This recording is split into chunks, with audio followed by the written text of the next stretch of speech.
Hello and welcome, ladies and gentlemen. Welcome to the NXTCC, or in full, the Next Gen Racing Touring Car Championship for 2022. That's right, tonight we kick off the 10-round season calendar with our drivers heading to the Donington Park racing circuit, the heart of British motorsport. And it is my pleasure to be in the commentary booth tonight to bring it all to you, not just for today, but the entirety of the season. And well, my goodness, Next Gen Racing is back with a bang after what was the GT3 Proto LMP series earlier on this year, and indeed it is the case that now Next Gen making its way back to the racing circuits on iRacing, available on PC, of course, the premier sim racing platform with the touring car racing class. It is the case that our drivers will be taken to each and every circuit in their choice of touring car, whether it be the Hyundai Elantra, the Hyundai Veloster, the Honda Civic Type R, or the Audi RS3, and we kick it all off at Donington Park. My name is Paul Walsh, also known as TX141 or Brit in the Spit, depending on what media you follow me on. And well, let's take you through that schedule for tonight. Times in a British summertime, that's BST or UTC +1.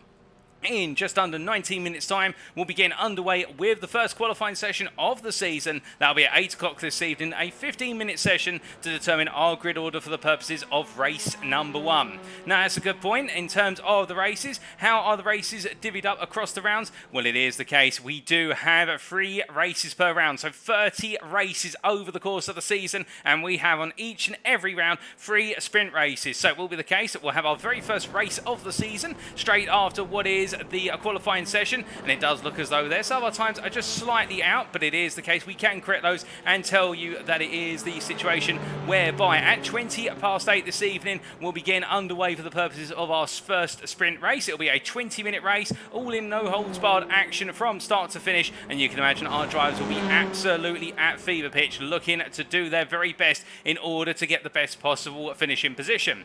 After that, we'll be taking a brief break before then making our way into sprint race number 2. And in terms of how the grid will be organised for sprint race number 2, we'll talk about that very shortly, and that will be another 20-minute sprint from start to finish, no pit stops required, and then it will be the case we'll once again go racing for a third and final time at approximately what will be 9:10 this evening for the purposes of sprint race number 3. And there's quite a unique feature which we're taking from the official British Touring Car Championship books with regards to how the grid will be set for race number 3, but we'll come back to that when it's the appropriate time. But I can assure you, you'll definitely want to be sticking around for all 3 races. It is the case that we're going to be seeing no holds barred door-to-door action as the touring class generates all the way through. And well, let's take you through the season ahead. Of course, this broadcast being brought to you live on the official Next Gen Racing YouTube channel, the official Next Gen Racing Facebook channel, and or Facebook group, I should really say, and also on twitch.tv at TX141. But as for that season ahead or the calendar, it is the case today that we kick off at Donington Park National. It is the 4th of August, and we're in the United Kingdom. And whilst this series would ideally be all in the United Kingdom, if we could have it our way, we would have all 10 rounds in the United Kingdom, much like the rounds of the British Touring Car Championship. Unfortunately, it is the case that certain circuits, such as Croft, for example, and Thruxton, are not readily available within iRacing at this current point in time. So we have had to outsource some of the circuits to the wider globe, but it is the case we kick off for Donington Park. Then a week's time, on the 11th of August, we'll be enter Brands Hatch Indy, going from what is Leicestershire down to Kent for the circuit in the Garden of England, and that will be the short variant, of course. Then on the 18th of August for round number 3, we'll be making our way to Canada for what's the closest equivalent to Thruxton, and that is the Canadian Tire Motorsport Park, before then making our way back to United Kingdom for the 25th of August, and that is, of course, at Alton Park. Who could forget Alton Park? There's no other circuit synonymous most with touring car class racing than Alton Park, and then it will be the case that our 5th round will be heading over to Zandvoort, and it'll be the club circuit on the 1st of September, and whilst we'll be heading to the Netherlands for Zandvoort, it is the case that's our approximation to what is, if I remember correctly, it will be a Croft. Then we'll have a week's break, so there'll be no racing on the 8th of September. We give our drivers a bit of a breather, but then we are back in full force for round number 6 and heading all the way from the Netherlands back to the United Kingdom, but in particular all the way up to Scotland for the 5th circuit of Knockhill. And well, Knockhill, it is a case that Scotland the Brave, it literally epitomises that circuit in the fact where it's very high curbs, it's major elevation changes, and very, very deep braking zones. You can imagine our drivers will be a bundle of nerves, and we saw that, of course, in the recent touring car racing rounds in the BTCC. Then we'll be heading over to Snetterton 300 on the 22nd of September, heading to the Norfolk circuit for what is an absolutely brilliant round of racing we can expect, before then making our way to Italy. We'll be heading across the continent of Europe to Italy for the Monza Grand Prix circuit, which will be our approximation of a return visit to Thruxton. That'll be on the 29th of September, and then for our penultimate round we head to Silverstone. It is the case we're making our way to the legendary British racing circuit for the Silverstone National on the 6th of October, and then we bring the curtain down on the 13th of October by heading back to the Brands Hatch Grand Prix circuit in the United Kingdom, back in Kent, of course, at the full distance circuit of Brands Hatch. And well, if it's the case that you've got one round to wait for, you'd be waiting for Brands Hatch Grand Prix, given how much that circuit generates close racing. But all of these circuits will generate fantastic racing, there's no doubt about that, especially picked, of course, by the administrators at NXTGEN Racing, where we couldn't pick the circuits in relation to the BTCC. We did our research and we picked the circuits that'll be as close enough as possible to creating that real-world experience, and well, you are in for a treat. And as for our circuit today, is of course Donington Park National, located in Leicestershire in England of the United Kingdom. This circuit, as we can see from the circuit image provided to us by simracingwiki.com, because it's the national circuit, we're not including the 2 major hairpins as such. It is the case that we're running the abbreviated 10-corner circuit, which kicks off at Redgate Corner at turn number 1. A very tricky, deep braking zone right-hander, where our drivers will be coming down to some of the lowest speeds on the circuit, before then they make their way down the hill through turns 2 and 3, the crane of curves, if you will, into turn number 4, the old hairpin, and well, it'll be a case of sweeping on through turn number 4, and now our drivers will be making their way back up the hill through at Starkey's Bridge at turn number 5 and up into McLean's at turn 7. And the sweeping long right-hander, where it's the case you're braking uphill and you want to go later than you possibly can on the brakes before rolling up the hill towards Coppice Corner. A very tricky corner at turn number 8 at Coppice Corner. It is the case. It's an uphill braking zone. You're literally braking into a blind apex, and by the time you finish your braking, only then will you crest the ridge and make your way into corner apex. So you can't actually see the corner you're braking for. You've got to believe in your abilities, and it's the run down the back straight to turns 9 and 10 to the national chicane to complete the lap, and then we start it all over again. And I can tell you, having joined our drivers out on the circuit last night in the final practice session in the build-up to today, it was the case, well, I wasn't as fast as any of our drivers. If anything, I looked a little bit slow, but they were all looking incredibly competitive through and through. And well, this circuit has generated some brilliant racing in the practice sessions. My drivers have been knocking doors, and indeed quite a bit of paintwork has been exchanged, but it's all been in the fair spirit of racing. And well, it is the case that Donington Park will be completing what is an absolutely astounding season opener. But as we look from our circuit, let's take you through all the rule book, and it is the case that in terms of our rules for this series, firstly, in terms of setup, this is a fixed setup series where our drivers will be running a predetermined setup as provided by iRacing. I believe it is the sprint setup that our drivers will be using. That means the only thing they can configure on the car will be the brake bias. There is nothing else they can change in terms of the suspension, the tyre pressures, the fuel they load into the car. Everybody has to run to a fixed setup, and that is as per the standard balance of performance available in iRacing. So we'll be expecting some cars to run a little bit faster than others at particular circuits, and indeed, much like British Touring Car Championship, it is the case we'll be seeing that balance of performance really play out over the course of the season.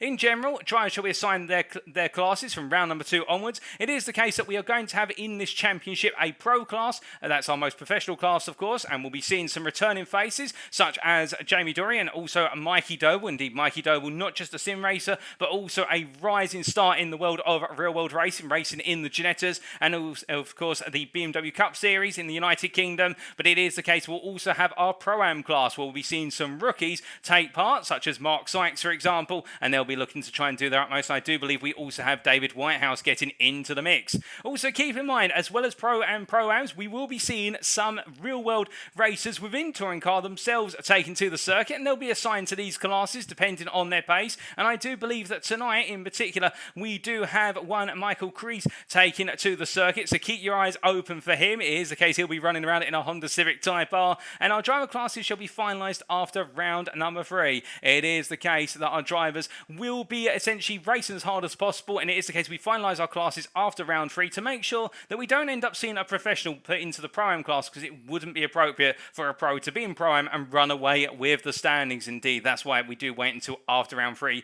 for that finalisation. As for our sprint races themselves, it is the case the race 1 grid shall be set based on the results of qualifying. That may seem a little bit obvious, but it is the case we have to make it clear. It's then the case that the race number 2 grid shall be set based on the results of race number 1. Now, what does that mean in simple English? Well, that means that if a driver wins race number 1, they'll be starting on pole for race number 2. Meanwhile, if a driver finishes last in race number 1, they start right at the back for race number 2. And in race number 3, this is where it gets very interesting. It shall be a reverse grid based on the results of race 2, but with the reversal position being drawn live from between P6 and P12. So that means, much like in Touring Car itself, and you may have seen it if you tuned in on TV on ITV1 or ITV4, it will be the case that we cut into the commentator's booth after race number 2, and it'll be the case that you'll get to see me do the live draw as to which position it is. We've got not quite our lottery balls lined up, but we've got something equivalent that we'll see very soon. But it is the case I'll be essentially doing that random draw and then announcing to the organisers where we're reversing the grid from. So whichever position gets called out, let's say if it was P9 for example, P9 will start on pole. Meanwhile, it'll be the case the race winner from race number 2 will start in P9, and then whoever finished in P10 and downwards will start where they finish from race number 2. And as for drive-through penalties and also instant points, it is the case that a driver shall receive a drive-through penalty if they accumulate 20 or more instant points in a given race. Well, that's enough rules and regulations. It is the case. And then now we do head to the trackside here, and well, as our drivers continue to make their way on around, we do look in particular to Mikey Doble, who charges his way around on circuit at this point in time, and as he makes his way down the back straight here towards the National Chicane. Mikey Doble, of course, he needs no introduction in terms of the pace he has been delivering in other Next Gen Racing series. It is the case, of course, we also recently concluded the MX5 Cup Season 2, albeit with the incredibly dramatic season finale at Le Mans. And well, if you didn't tune in and watch it, I strongly suggest you do. And also you put your fingers over your ears very shortly, because I'll be slightly spoiling the result there. So I'll give you 3, 2, 1. And it was the case, of course, that Mikey Doe will look to be on course to potentially take the championship at the final race. But then it was swept away with a surprise sealing of the championship by Chris Daines. But to be fair, Mikey Doble is not one to back down after a bit of disappointment. And we've seen it time and time again from the Briton as he makes his way up the hill towards turn number 7 right now. He'll be looking to get off to a flying start here today. And in this final warm-up session, which our drivers have had the best part of 52 minutes so far, and they've got another 7.5 minutes, it is the case that we can see he's currently setting the timing tower a light 2.5 tenths faster than John Higgins. And here is John Higgins making his way on down, the Team TSRC driver, as he rolls his way on through. And of course, we do have Higgins Senior and Higgins Junior.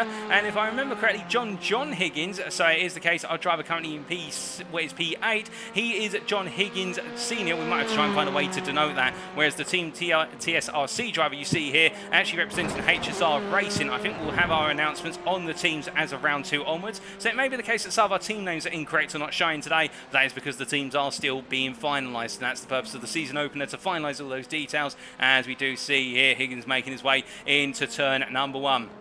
But as he rolls his way on through, we also have Jamie Dory here, of course, our organiser and pro participant. And whilst he may be the organiser of this series, of course, all shooting decisions now are run by a separate arbitration board from Next Gen Racing. And I can tell you they don't pull any punches, even on their own administrators and members. And Jamie Dory, he'll be getting proceedings underway tonight and really the brains behind what is this series, alongside the likes of Mark Sykes and Matt Emmons within Next Gen Racing. A brilliant team there, Next Gen Racing. Indeed, very happy to support our drivers. But it is the case we see our top 3 rolling away on around. We've still got other drivers out there at the moment, albeit a bit further down the order. But here is, well, it is the case. We're in touring cars, and we should cut to a real world and current touring car driver, and of course the Jack Sears Trophy champion of 2020, and that is Michael Crees here as he makes his way down into the old hairpin and rolling his way on through and deciding to exchange the real world Honda for a simulated Honda. And where it was the case, racing out on circuit with him last night, he did seem to really be enjoying that Honda Civic Type R and really finding his pace out on circuit. And I think it is the case that right now, just getting himself nicely warmed on up as well. I can tell you that it is absolute fever pitch down in the paddock right now, where all of our drivers' teams are going to work and getting the cars set if they're not out there putting in those final practice laps. And well, that is the fever. We do have currently 21 drivers, plus also a safety car out there, and we'll come on to that very shortly. But 21 drivers are taken to the circuit tonight, and well, that is going to be absolutely spectacular. But speaking of spectacular, we look forward to seeing what Michael Crees is able to do in the Civic Type R, and we do look forward to it. But we also do look forward to seeing how Paul Scott gets on here, as we see him making his way down, flashing his lights there to save Angus Crees as they make their way up towards the national chicane. And it is the case that Paul Scott running the Audi RS3 here, and we'll talk a little bit about how the cars balance out as well as we head into qualifying. But Paul Scott, of course, a rising driver in terms of pace within NXTGEN, official driver for NXTGEN Racing, and as he makes his way down towards turn number 1 at Redgate right now, I think he may be feeling just a little bit sleepy at the moment still, and that's not because he's tired of racing or anything along those lines, but it was the case I had the chance to catch up with him yesterday evening, and he was telling me about his experience at the Spa 24 Hours run by Total Energies over last weekend, and the fact he took a lot of fantastic photos. And if you are on the NXTGEN Racing Facebook group, you'll definitely want to check out the post that Paul Scott put up there with regards to all his photos. It is a case of very good photographer, a professional photographer, and indeed if you're somebody out there who's looking for a photographer at trackside events, it may be the case you want to get in touch with Paul Scott.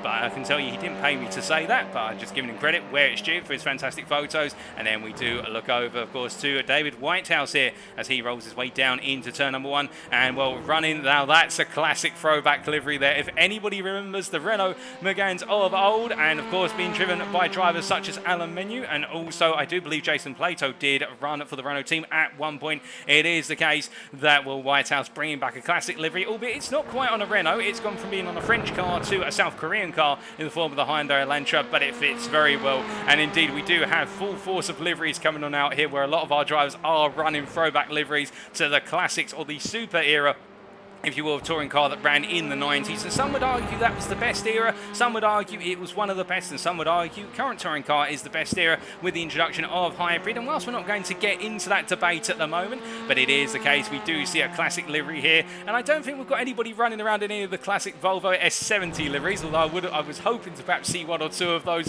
But it is the case, of course, we're not going to be seeing any estate cars making their way out, or indeed I don't think we've got any tributes to Ricardo Rodell as we see Addy making his way down through what is turn number 8 through Coppice Corner and down towards the national chicane. But indeed Matthew Addy as well, it is the case that Matthew Addy looking to do his utmost here, and the case is UK driver, a very fast driver in his own right. But as we do wait for things to get underway here, we do look to our chat, and if you are tuning in on YouTube, on Facebook or Twitch, it doesn't matter which one of the three, do not be shy, feel free to say hi. We can see all three chats, and it is the case we do love to hear your thoughts and interact with you all, as we see the Crest Autosport driver of Nigel Stott. They're getting it very wrong by looks of things, coming down through what is the Craner curves, just in fact going into turn number 2. He's decided to take a bit of a rallycross line in his Honda in the Crest Autosport colours, lovely colours on that car. But we do say hello in the Facebook chat to Katie Eames, also Arjen Kregel, also Matt Emmons, and we also say hello in the YouTube chat to David Patterson, and also in the Twitch chat to Arjen Kregel. And well, it is the case we find Arjen Kregel in 2 places at the same time. How does he do it? Well, it's the case unless he has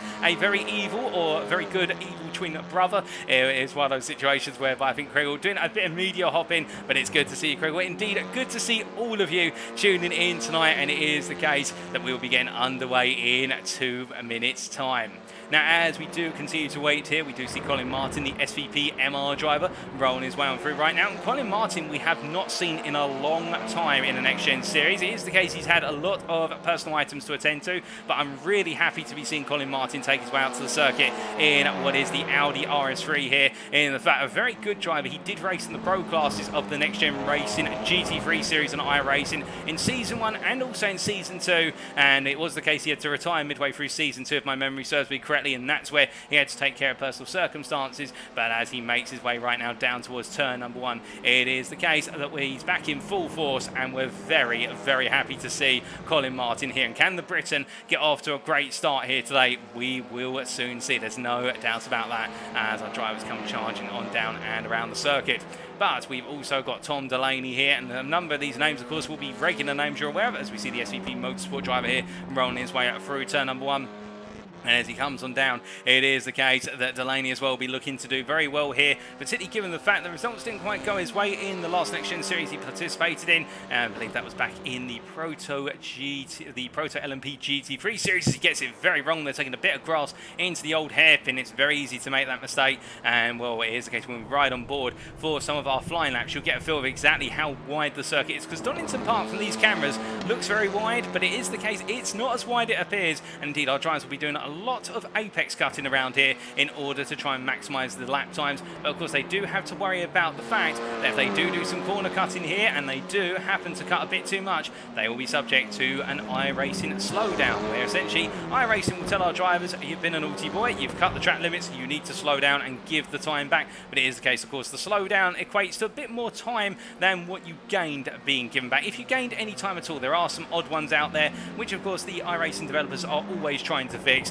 and so it's better not to get a slowdown for the simple reason you won't lose any race time. But with that, the checker flag is out on this qualifying session. It is case we are ready to go into the opening qualifying session of the season.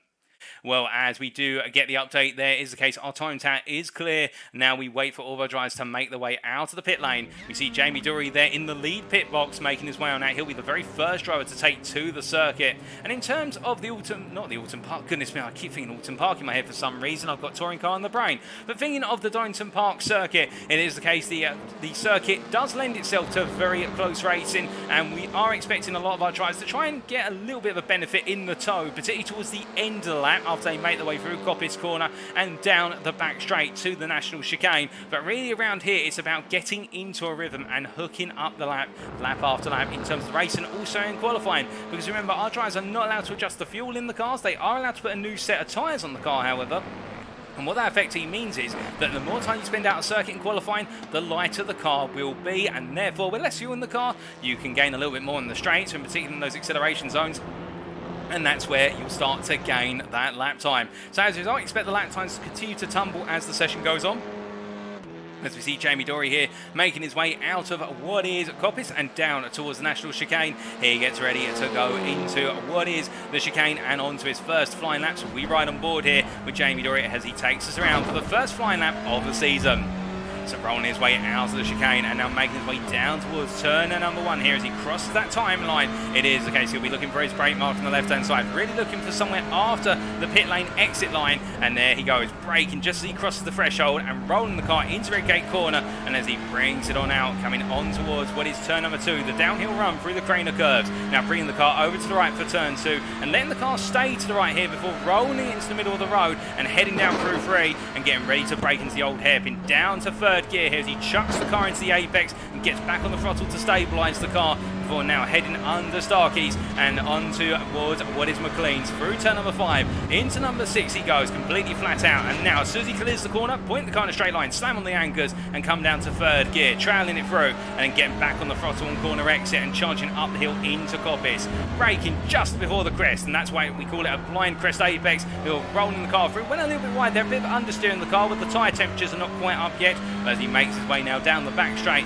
completely charging on down here and heading up towards the highest speeds on the circuit in 5th gear. He'll be looking to brake about what is 70 metres from the corner, using the brake boards on his right hand side as a marker, clattering it over the curbing there, and that is a lap at Donington Park National. Just about keeps within track limits, albeit that was a compromise end to his lap, and Dury crosses the line there. And well, is it a valid time? I don't think it was a valid time. In fact, I think that time's been disqualified given the fact that it wasn't off track right, and that's unfortunate for Dury. But meanwhile, we can see plenty of laps coming in already, and it is the case of Rob McGregor, for example, already putting in a 113.1 as as it is the case that John Higgins Sr. has put in the fastest lap of this session so far. But again, it is the case that we are waiting to see those lap times tumble as we see a fuel come out of the cars, and also on top of that, the track does evolve. Our drivers are laying down the rubber at the moment. They're building up that track temperature as well, and therefore, as the clouds are hanging over the Donington Park circuit, it is the case that we do see Mikey Doble takes that provisional pole position in this session, but we've still got the best part of 12 minutes remaining,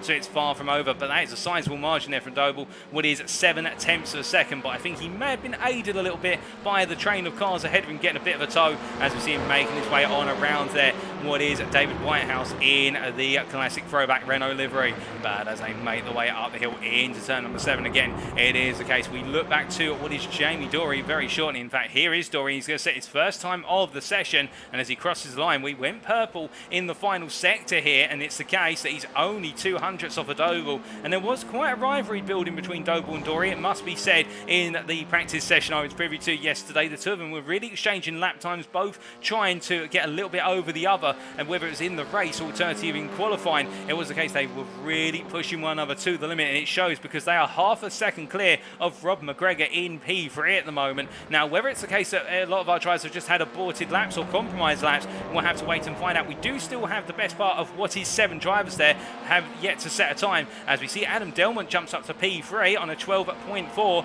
but it is the case we look to John Burnham here, who makes his way down the hill, and as he charges on down at this point, the RS3 driver brings it nicely together under braking. Now, some of you may be asking at this point, okay, so we've got an Audi out on circuit, we've got Hondas out on circuit, we've also got 2 different types of Hyundai, albeit most of our Hyundai drivers seem to be opting for the Elantra rather than the Veloster. So what's the run of form? What's it like in terms of the balance of performance between the cars? So, what we do know, based on the current balance of performance in iRacing, is that the go-to car in the touring car racing class, in terms of the overall car, is the Hyundai Elantra, and I do believe we're looking at Andrew Holmes here, who is in one of them in particular. However, this car is not going to be the winner every time, and the simple reason for that is it is perhaps the stronger car in terms of one-lap pace compared to the Hondas and its peers. But on top of that, in the race it will start off strong, but where it goes wrong or where it loses out is in terms of its overall progression over race distance. So when it was found in the practice sessions last night, for the opening 15 minutes of the races, the Elantra was very strong, but as it started to make its way into minute 16 onwards, the car really started to drop away in terms of pace, and that's because the Elantra is very aggressive on its tyres, and therefore as the tyres start to wear down, particularly the front tyres, what of all these cars of course being front engine front wheel drive, so the front tyres have got to do all the hard work, or the front wheels we should really say, they've got to do power deployment, they've got to do steering. It is the case that the Elantra drivers really start to struggle. Meanwhile, the difference is in the Hondas, such as Matt Evans here, rolling his way around in the Honda Civic Type R, the Honda's not quite the one-lap pace car. Arguably, it's the weakest of the one-lap pace cars as things currently stand, all things being equal in terms of driver capacity.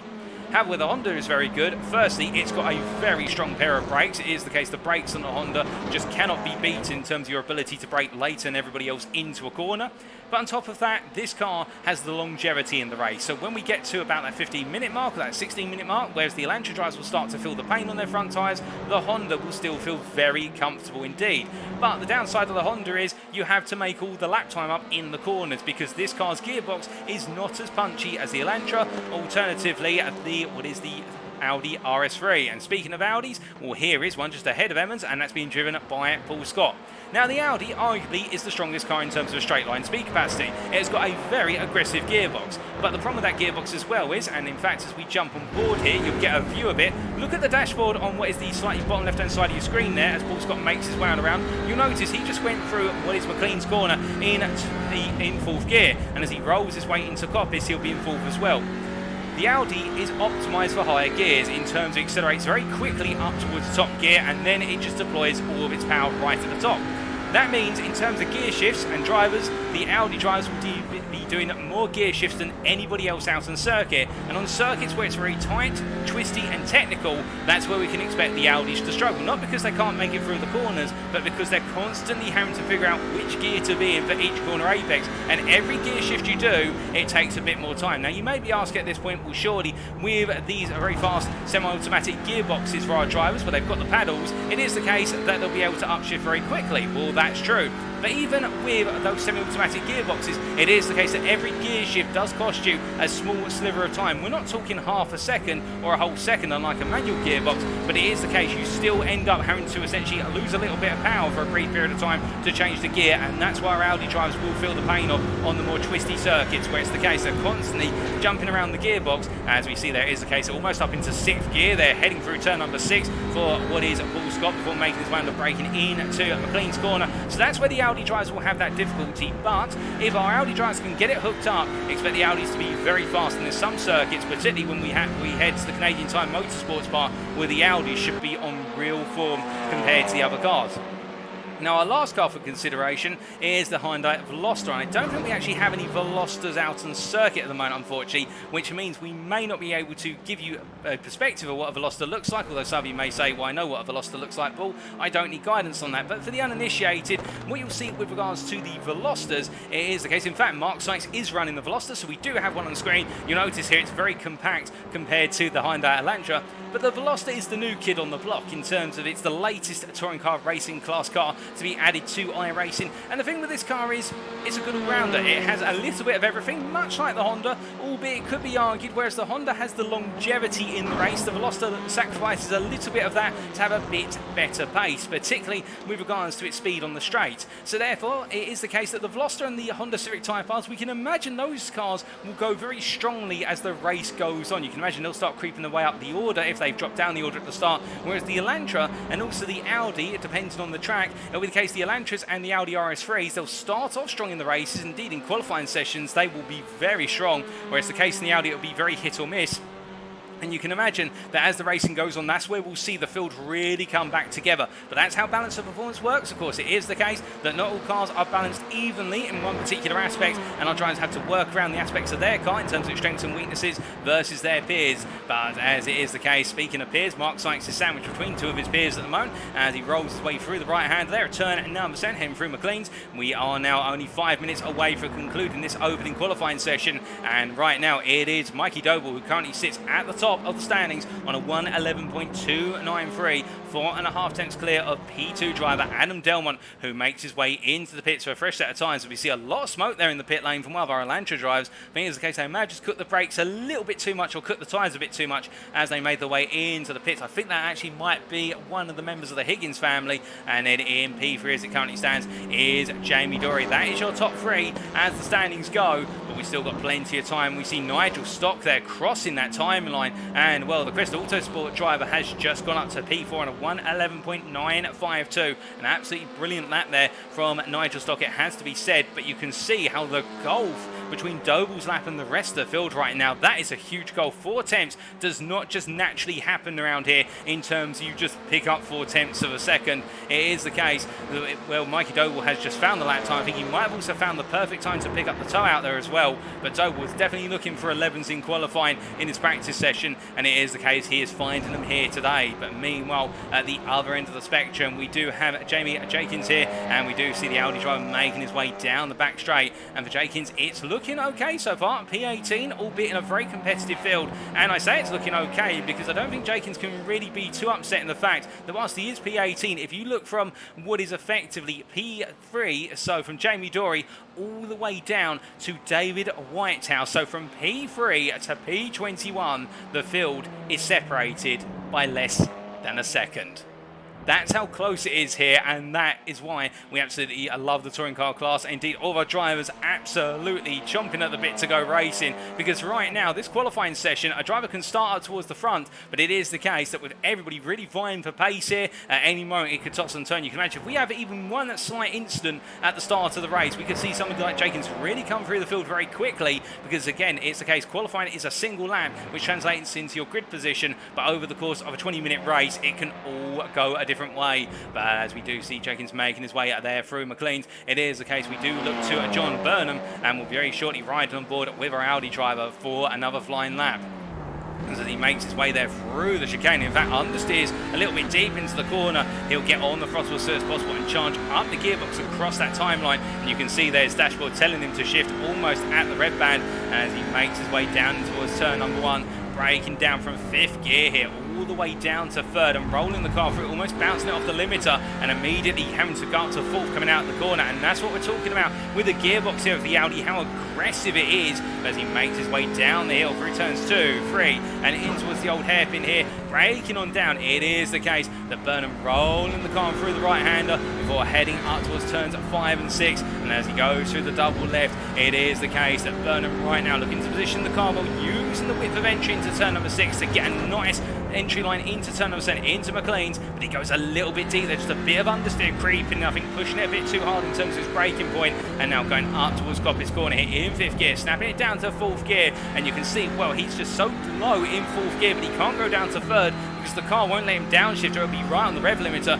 But as he makes his way down the back straight here, I mean, it is the case that Burnham using this one as a sighter lap. It is the case, it hasn't really worked out on this lap, and he'll be going again very shortly as he rolls his way through the chicane, gets a better run there, and our drivers will be clattering over the curbing of the chicane, albeit they can't do it too hard too frequently because otherwise they may just damage the suspension of the car, but every so often you can imagine they'll give that chicane a good whack on those bumps. But meanwhile, we do look to the YouTube chat and we say a good evening to Chris Staines, of course, the reigning champion now of the Next Gen Racing MX5 Cup Season 2. And where is the case, just clarifying there that Verano Motorsports Gavin Gardner has had a power cut, so he's unsure if he can make it unless his power comes back on soon, which is very unfortunate because we were looking forward to seeing Verano Motorsport represented here today by Gavin Gardner, and we hope he is able to join later on. Of course, it is the case that some drivers may not be able to take to the field for perhaps 1 or 2 races, but it is the case if they have signed up, they're eligible to join even for 1 race in a given round, so long as they make it to the grid. But as we do look with only 30 seconds left, it is still Mikey Doble who sits on pole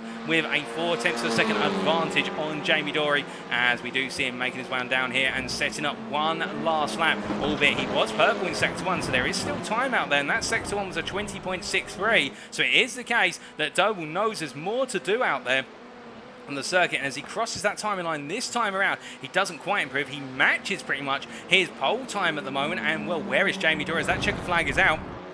And now all these qualifying laps will come to their conclusion in terms of our drivers will be required to complete their current lap, and that is it, with Dory making his way through what is there, coming through Coppice Corner. Can he defeat Doble, or will it be the case that first blood in qualifying will go to Mikey Doble? We'll have to wait and see, as we do see Dory heading down towards what is the national chicane for the last time in this qualifying session, and as he rolls it on through, he hasn't improved in sectors 1 and 2. What about sector 3? Can he unleash the beast in the final set of corners as he crosses that timeline? What will it be? Will it be an improvement? No, it's not. He stays where he is. We've got Matt Evans crossing the line there. Evans does not improve either. Who else have we got making their way on down? We've got John Higgins here a little bit further back, rolling his way right now through what is Coppice Bend, and as he comes on through, he does have a Honda Civic in front of him. I believe that's Tom Delaney in front, so it will be the case that John Higgins will be gaining a little bit down the back straight here, as we see Bennyworth goes up to a 112.332. That puts him P14 provisional, but as we wait for Higgins to roll his way through the left-hander, where it is the case the other member of the Higgins family improves to a 12.399, but meanwhile it is the case that John Higgins comes across the line and he does not improve, and I think that is it, ladies and gentlemen. So pole position goes to Mikey Doble here in round number 1 of the NXTCC. It is the case that Mikey Doble has taken the maiden pole position, and now we do wait for that transition over to what is the grid for the purposes of our first race of the season. And you can see that qualifying on pole by 4 tenths of a second. That is not a margin to laugh at, and I think Mikey Doble has just made a huge statement at the start, which is he's not here to play, he's here to win, and win early. But with that, now we get ready to go to the grid. So as our grid is now being formed, let's take you through it from top to bottom. It is the case. Line up today for race number 1 of round 1 of the Next Gen Touring Car Championship. And well, it is the case we have Mikey Doble line up on pole in the end, well 112.293, joined on that front row by Jamie Dory from Next Gen Racing. On row number 2, Adam Delman and Nigel Stott, very close between the two of them, with Matt Emmons and Rob McGregor line up on row number 3. On row number 4, we have Andrew Holmes and Paul Scott. They line up side by side with Matthew Addy and Lee Horn on row number 5. And then we do have Colin Martin and John Higgins on row number 6. Behind them, starting P13, NXTGEN Racing's Mark Sykes being joined by Ben Bennyworth with John Higgins and Mark Arrowsmith on row number 8. Tom Delaney and John Burnham on row number 9 with what is Jamie Jenkins and Michael Crees starting on that 10th row. Crees in the end only being able to put it P20, but you can imagine he'll try and come through very rapidly when we do go racing. David Whitehouse and Gareth Will starting on the 11th row, and then we of course have our safety car parked in the pit lane and raring to go if there is a major incident. But with that, it is the case our drivers are gridding, and now we look down to the grid here. It is the case we only have another 40 seconds or so of gridding time, so when that clock at the top of your screen gets to 2 minutes, if not sooner, we will be green to go. But as we do wait to get going, it is the case Mikey Dover, who starts on that pole position, will be thinking about only one thing, and that is getting that good start here today at Donington Park National. We're here, of course, in Leicestershire for the season opener of the NXTCC, and now we do wait for our final drivers to join the grid, and then we will go racing.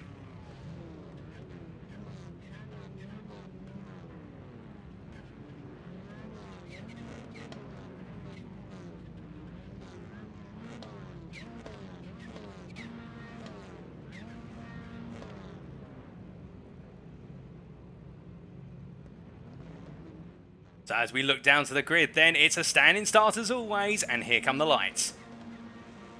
1 red light, 2 red lights, 3 red lights, 4 red lights, 5 red lights, and it's lights out. Away we go for the season opener of the NXTCC with Mikey Doe getting a good start and Jamie Dory tucking in behind immediately. But notice there, Paul Scott a little bit further back, takes to the grass to try and go around what is Nigel Stock as they all crescend into turn number 1. And as they do, it is the case multiple drives side by side here on cold tyres. We've got there one of our Lancers being pushed a little bit wide. I think that's John Higgins. And as they make the way on down the hill, down through the Craner curves, it's going to get very nip and tuck as they all come roaring on down. But as they head into the old hairpin, cold tyres will cause the cars to understeer quite a bit through turn number 3, but they all come crashing down into the braking zone, and as they do, all of our drivers make it through safe and sound. We had a couple of off tracks, but no major drama, although Nigel Stock's off there, he just crept into the camera briefly, but as they all roll their way up the hill now into what is McLean's, we can see here we've got a driver off, I think that's Jamie Dory off, but Andrew Holmes under major pressure here from Colin Martin, and Colin Martin getting a really good start, gaining 4 places at the start of this race, and right now he's got Paul Scott behind who's under pressure from Matt Evans as they roll the way through, but meanwhile going a bit sideways back there. Oh goodness me,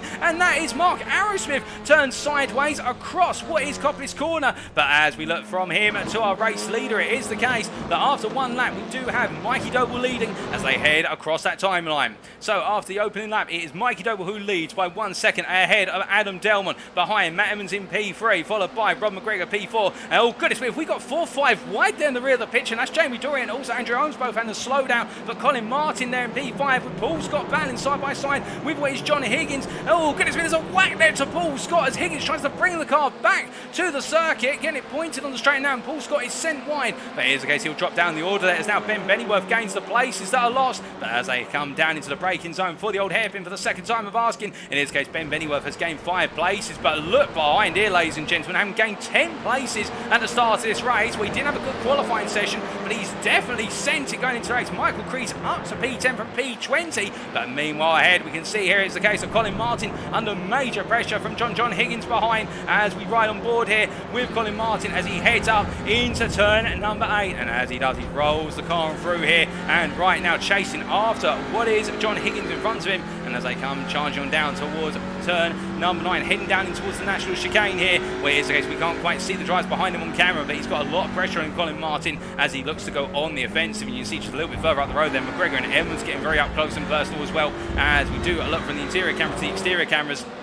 And across the timeline they go again as we're hearing that David Whitehouse has been given a slowdown, I believe, in the run down towards the national chicane, or whether there's a problem with the car. We just briefly saw him there in the rear of the picture. But meanwhile, Lee Horn as well, gaining 2 places since the start, rolling his way through turn number 1. And the NXTGEN Racing driver here going on the offensive as they make the way down the hill towards what is the old hairpin. As they come charging down, we can see a bit further back there, Ben Bennyworth battling side by side with Jamie Dory. Jamie Dory having to recover after that off track early on at the start of the race. But right now can't find his way on through. But Bennyworth goes very deep into the old hairpin, and this is going to open the door not just for Dory but also there for Holmes behind. And Andrew Holmes, who to be fair has had an absolutely terrible start after what looked to be a good run. It's all gone wrong. He creeps up the inside of Bennyworth there into McLean's. He gets it done. He gains another place, and he's on that recovery drive, as is indeed many of our drivers here as they make their way on through turn number 8. Henry Coppis and behind John Burnham as well, and it looks as though our Audis are really trying to go on the offensive nice and early on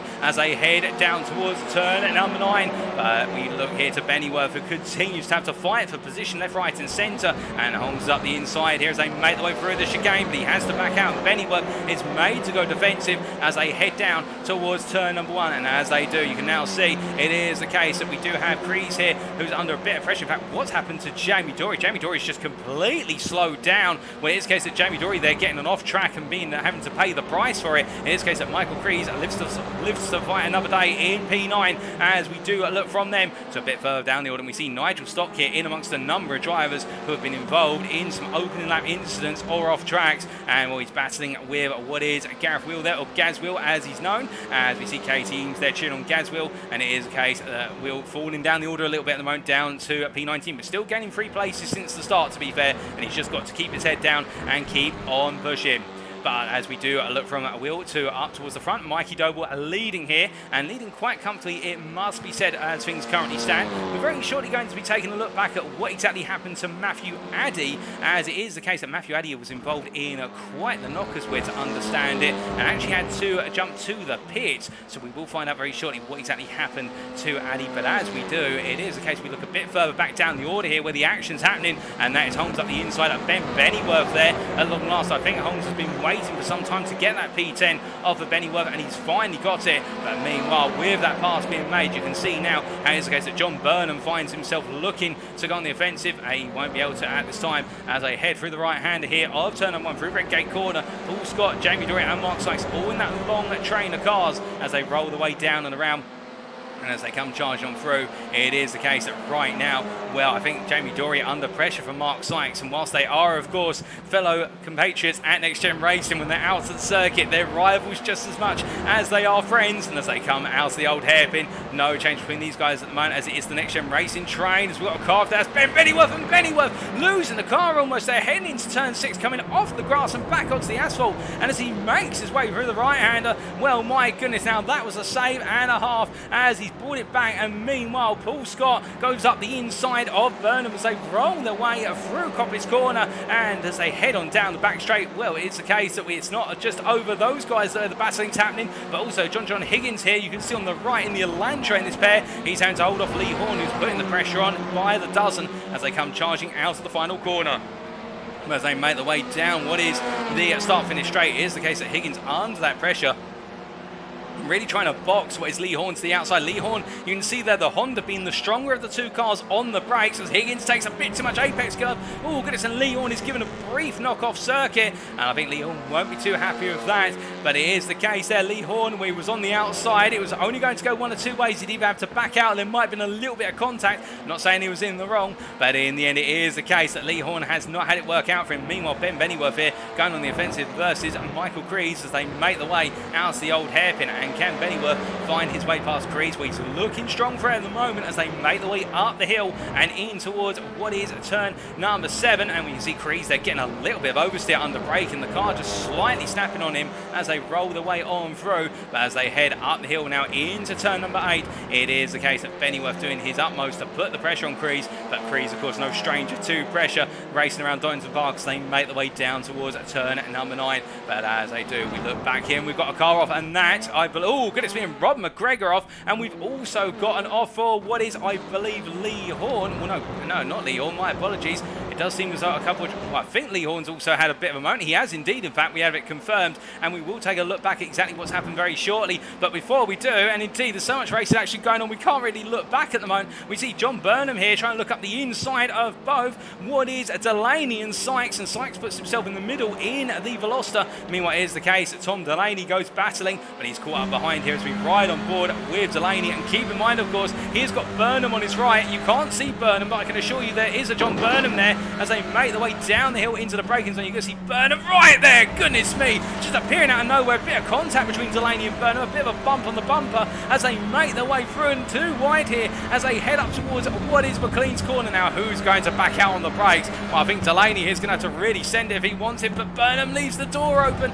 and as they roll their way through the right-hander at turn 7, it is getting very nip and tuck, and Delaney is back ahead of Burnham, but my goodness, he had to really go for it. But meanwhile, we've had the message there from Chris Daines that the P3 fight is getting really close. Well, it is the case that was Matt Emmons also, who we saw off circuit earlier on, and Emmons has dropped all the way. He was in P3, he's dropped down to P6, so it is the case that Emmons has had a bit of a moment out on circuit, but Delaney, by comparison, the SVP Motorsport driver, getting that P14 as they roll their way on through. And here is Jamie Dory once again. I think it's the case that Ben Bennyworth may be having to go defensive, but Jamie Dory has got the upper hand as they roll their way into the corner, and Crees looking up the inside and going very late on the brakes compared to Bennyworth, using that Honda's brakes to his advantage. Not quite able to go for the move this time, but he did take a good look. It took a sniff up the inside, and well, I think he's feeling as though there is the prospect of a potential move, as we're hearing that David Whitehouse has had to go to the pits with damage to the car. And many of you were asking earlier what exactly happened to Matthew Addy. Well, here's what happened to Matthew Addy at the start of the race. This was only moments ago, and in fact, as he rolled his way, oh goodness me, and that was contact there with Nigel Stock. So the two drivers came together coming out to the old hairpin, and that was, I believe, on the opening lap, and that is the story of the pair. Well, that's very unfortunate as we now return to the live pictures, but it is the case. Matthew Addy has had a difficult race number 1, but it does happen, of course, at Donington Park, and well, now Addy will be thinking more about race number 2 and also race number 3. But to be fair to Matthew Addy, it is the case whilst he's a lap down, he can use the remainder of this race to sight in that lap time, and that's something as well. Take every bit of information that you can. It's all invaluable when you've got multiple races on around schedule. But meanwhile, we look from back at Matthew Addy to the here and now, or the live, and it is the case that Lee Horn in P6. He may not be the fastest driver, but he's perhaps one of the most consistent within the next gen ranks, and as he makes his way down through turn number 2 and in towards 3 and 4, heading from the Craner curves into the old hairpin. Right now he has Matt Emmons and Andrew Holmes both close behind him, and as they charge through turn number 4, it is because I don't think it's going to be too long before Lee Horn will be worrying about the fact he may have somebody breathing down his neck very aggressively. But then again, Andrew Holmes is looking quite strong as well as he rolls his way up the hill and takes a little bit of a sneak peek there into McLean's corner. He doesn't quite find it this time, but I wouldn't be surprised if he takes another look very soon. As we ride on board here with Andrew Holmes on the car in the Elantra, and as he makes his way through the right-hander of Coppers, you see the difference in line there, with the Elantra's just not quite going as deep into the corner by comparison with the Civic. He's taking a much more conservative line, and in doing so he's actually giving himself a really nice run down the back straight here into National Chicane. And as he clatters his way over the curbs there,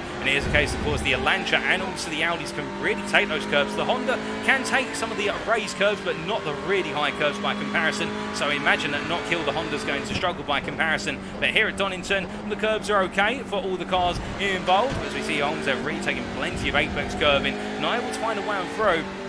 I think that's just as much with regards to being in that situation whereby Emmons has got a bit of a toe off of the back of Lee Horn, as well as Holmes getting the toe off of the pair of them. But as they break the way now down into the old hairpin this time, you can see that juggling act on the steering wheel, literally having to tighten the steering wheel in and juggle it back and forth there. The little shanks just to settle the car down as they make the way through the corners and up towards turn number 7. And as they head on up at this point, it is a stalemate right now between the three of them. Well, it could be argued that Matt Emmons is creeping ever closer to the back of Lee Horn, and Lee Horn may be feeling some pressure in the near future in terms of a move up his inside into a corner or around the outside alternatively.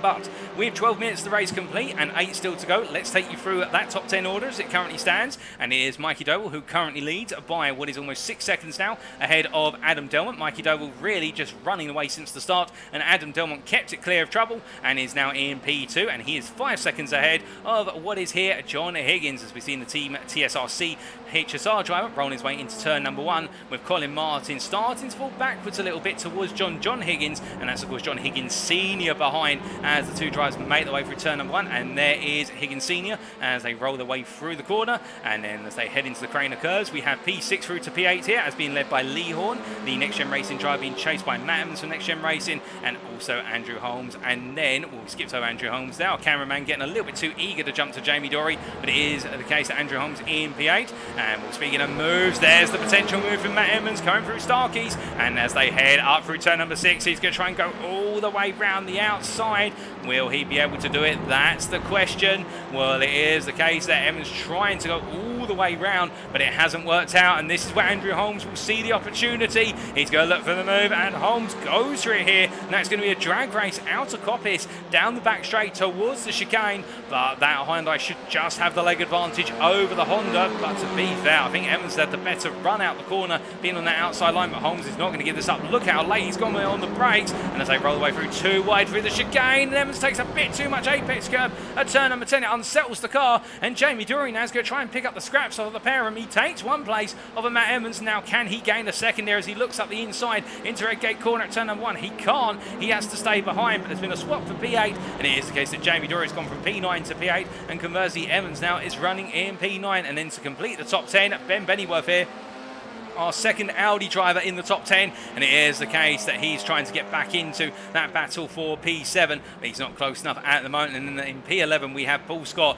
who's the first driver outside the top 10 here, but meanwhile looking a bit further back at Mark Sykes, who's running in P15 at this time. It is the case he's getting very close to the back there of Tom Delaney as they roll the way on out through 4 and head up through 5, and as they do, it's a move going round the outside there from what is Rob McGregor in the HSR car, and Rob McGregor really being brave there as a Scott as he rolls his way through the right hander, but he goes a little bit wide, and as a result taking to the grass there, it will be the case that Mark Sykes is going to go this side, but there's contact between the two of them, and McGregor is given a little bit of a knockdown. I think Sykes is getting a little bit too hairy under braking in terms of the car stepping out, and McGregor has been knocked aside because of it. But meanwhile we do look from Rob McGregor to what is our battle for P6, P7, and it is Andrew Holmes right now who's got increasing pressure from Jamie Dory with 5 minutes on the clock still, plus the final lap. And as they roll their way through turn number 1, it is the case that Dory right now, I think, will be feeling as though Holmes is really holding him back from hunting after the top 5 finishes. We ride on board the gearbox here of Andrew Holmes as he heads down through the Craner curves and in towards turn number 4. Now, as he heads on down at this point, it is the case, we can tell you that we have had a retirement from this race, and that is Jamie Jenkins. It is the case, things have gone wrong for Jenkins, he's had to retire, and David Whitehouse as well. So we had 2 retirements from this race, but Andrew Holmes here still holding off with Jamie Dory behind as they make their way in to McLean's corner for what is for them the 13th time of asking. But as they do, it gets very close there with Andrew Holmes literally being pushed along by Jamie Dory coming out of the corner, and Dory, I think, will be thinking about the move into the chicane rather than the run to Coppice Bend, just for the simple reason that he might go for the move through Coppice, but then it'll be the case he's lost that momentum in the run down towards the national chicane. But as they head on down towards the braking zone here for turn number 9, oh, a bit of contact there from Dory on the back of Holmes. It was the lightest touch in the end by looks of things. I think it was a bit more severe than that based on our camera angle, but Holmes just simply shrugging it off there. And indeed these touring cars quite heavy cars, so they can shrug it off, particularly when your front engine front wheel drive, so it's the front end that's the most sensitive part rather than the rear. It is the case that Andrew Holmes definitely feeling that pressure.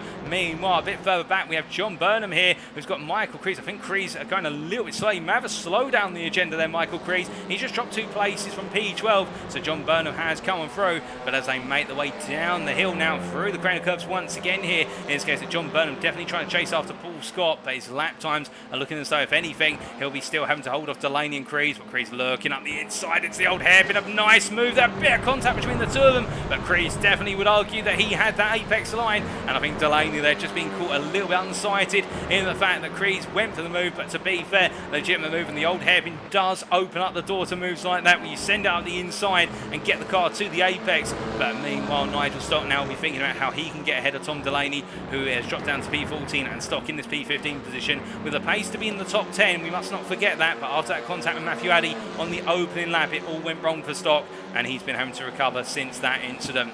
But as they come charging down right now and head down towards turn number 9, it is the case that we do look to what is Mikey Doble, our leader up front here, with 8.2 seconds his advantage, and here is Adam Delmont by comparison. Those are the top 2 rolling on through. But where all the battling is, well, here is Jamie Dory looking up the inside of what is Ben Bennyworth for P9, and he's got it. But Jamie Dory, I think, has had a slowdown of some description, because this wasn't the place he was running in moments ago.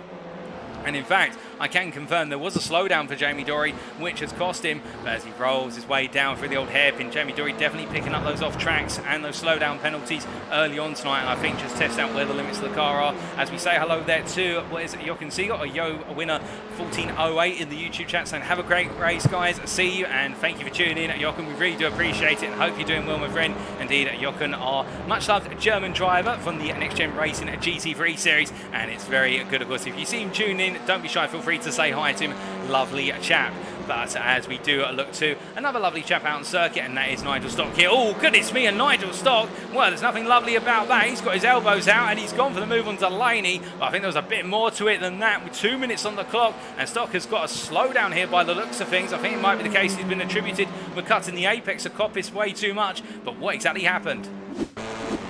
Is the case as we do take a look back here. Well, Nigel Stock up the inside into Coppice. Ben, well, he went for it. I think he would argue that Delaney turned in on him, but I think Delaney would argue in return, well, I'd know where to put the car. Well, in the end, it is the case. They've settled their differences. We return to live pictures, but Nigel Stock, they're definitely getting his elbows out, but I think that time he got his elbows out a little bit too much, it has to be said, and it did not work out for him. As meanwhile, we do look to Rob McGregor here, who's found his way past Crees. I think Michael Crees has just had an off track at Redgate corner, but Crees in return trying to hold off Sykes here, as Mark Sykes looking for the move as they roll the way on down and around through the old hairpin and head up towards McLean's corner for what for them will be the penultimate time. And as they do, Crees under pressure. And after that great start, gradually falling backwards, still 4 places gained compared to his starting position of P20. But it is the case, I think, as the car has gone deeper and deeper into the race. I think Crees just fine from the car is sliding away from him a little bit. But of course, it's all a learning experience here on the simulator as he makes his way up, down and around through Coppice. And you can see at McGregor, they're going slowly. I think Rob McGregor with a slowdown. So Crees and also Sykes will be looking to come through. But I think Sykes is going to have to deal with 2 wide under braking. Not quite, as they roll their way up through the right into left. And as they do, it is the case we look from these guys to what is a bit further up there, in fact, to our leader. And here is Mikey Doble right now, who as he rolls his way through McLean's, it's the case he's only got really 3 more corners to go, or 2 major corners plus an exit corner. And as he heads on through the what is Coppice, it is the case this has been an absolutely solid race for Mikey Doble. He has led this one from start to finish, and he has not put a foot wrong. And as he makes his way down towards the final 2 corners, it's the case he wanted to start off the season strong, and as he rolls his way through the chicane, it looks effortless, but he's done it. Mikey Doble takes the checker flag and takes the win in race number 1 of the NXTCC, ahead of Adam Delmont by 9.5 seconds. A brilliant drive there from Mikey Doble in the season opener, and here is Adam Delmont to take P2, and it's a top 2 for Hondas, and then it will be the Hyundai Elantra of John Higgins from Team TSRC, who takes P3 and completes the podium ahead of Colin Martin, the leading Audi on circuit. And the SVPMR driver has done a fantastic job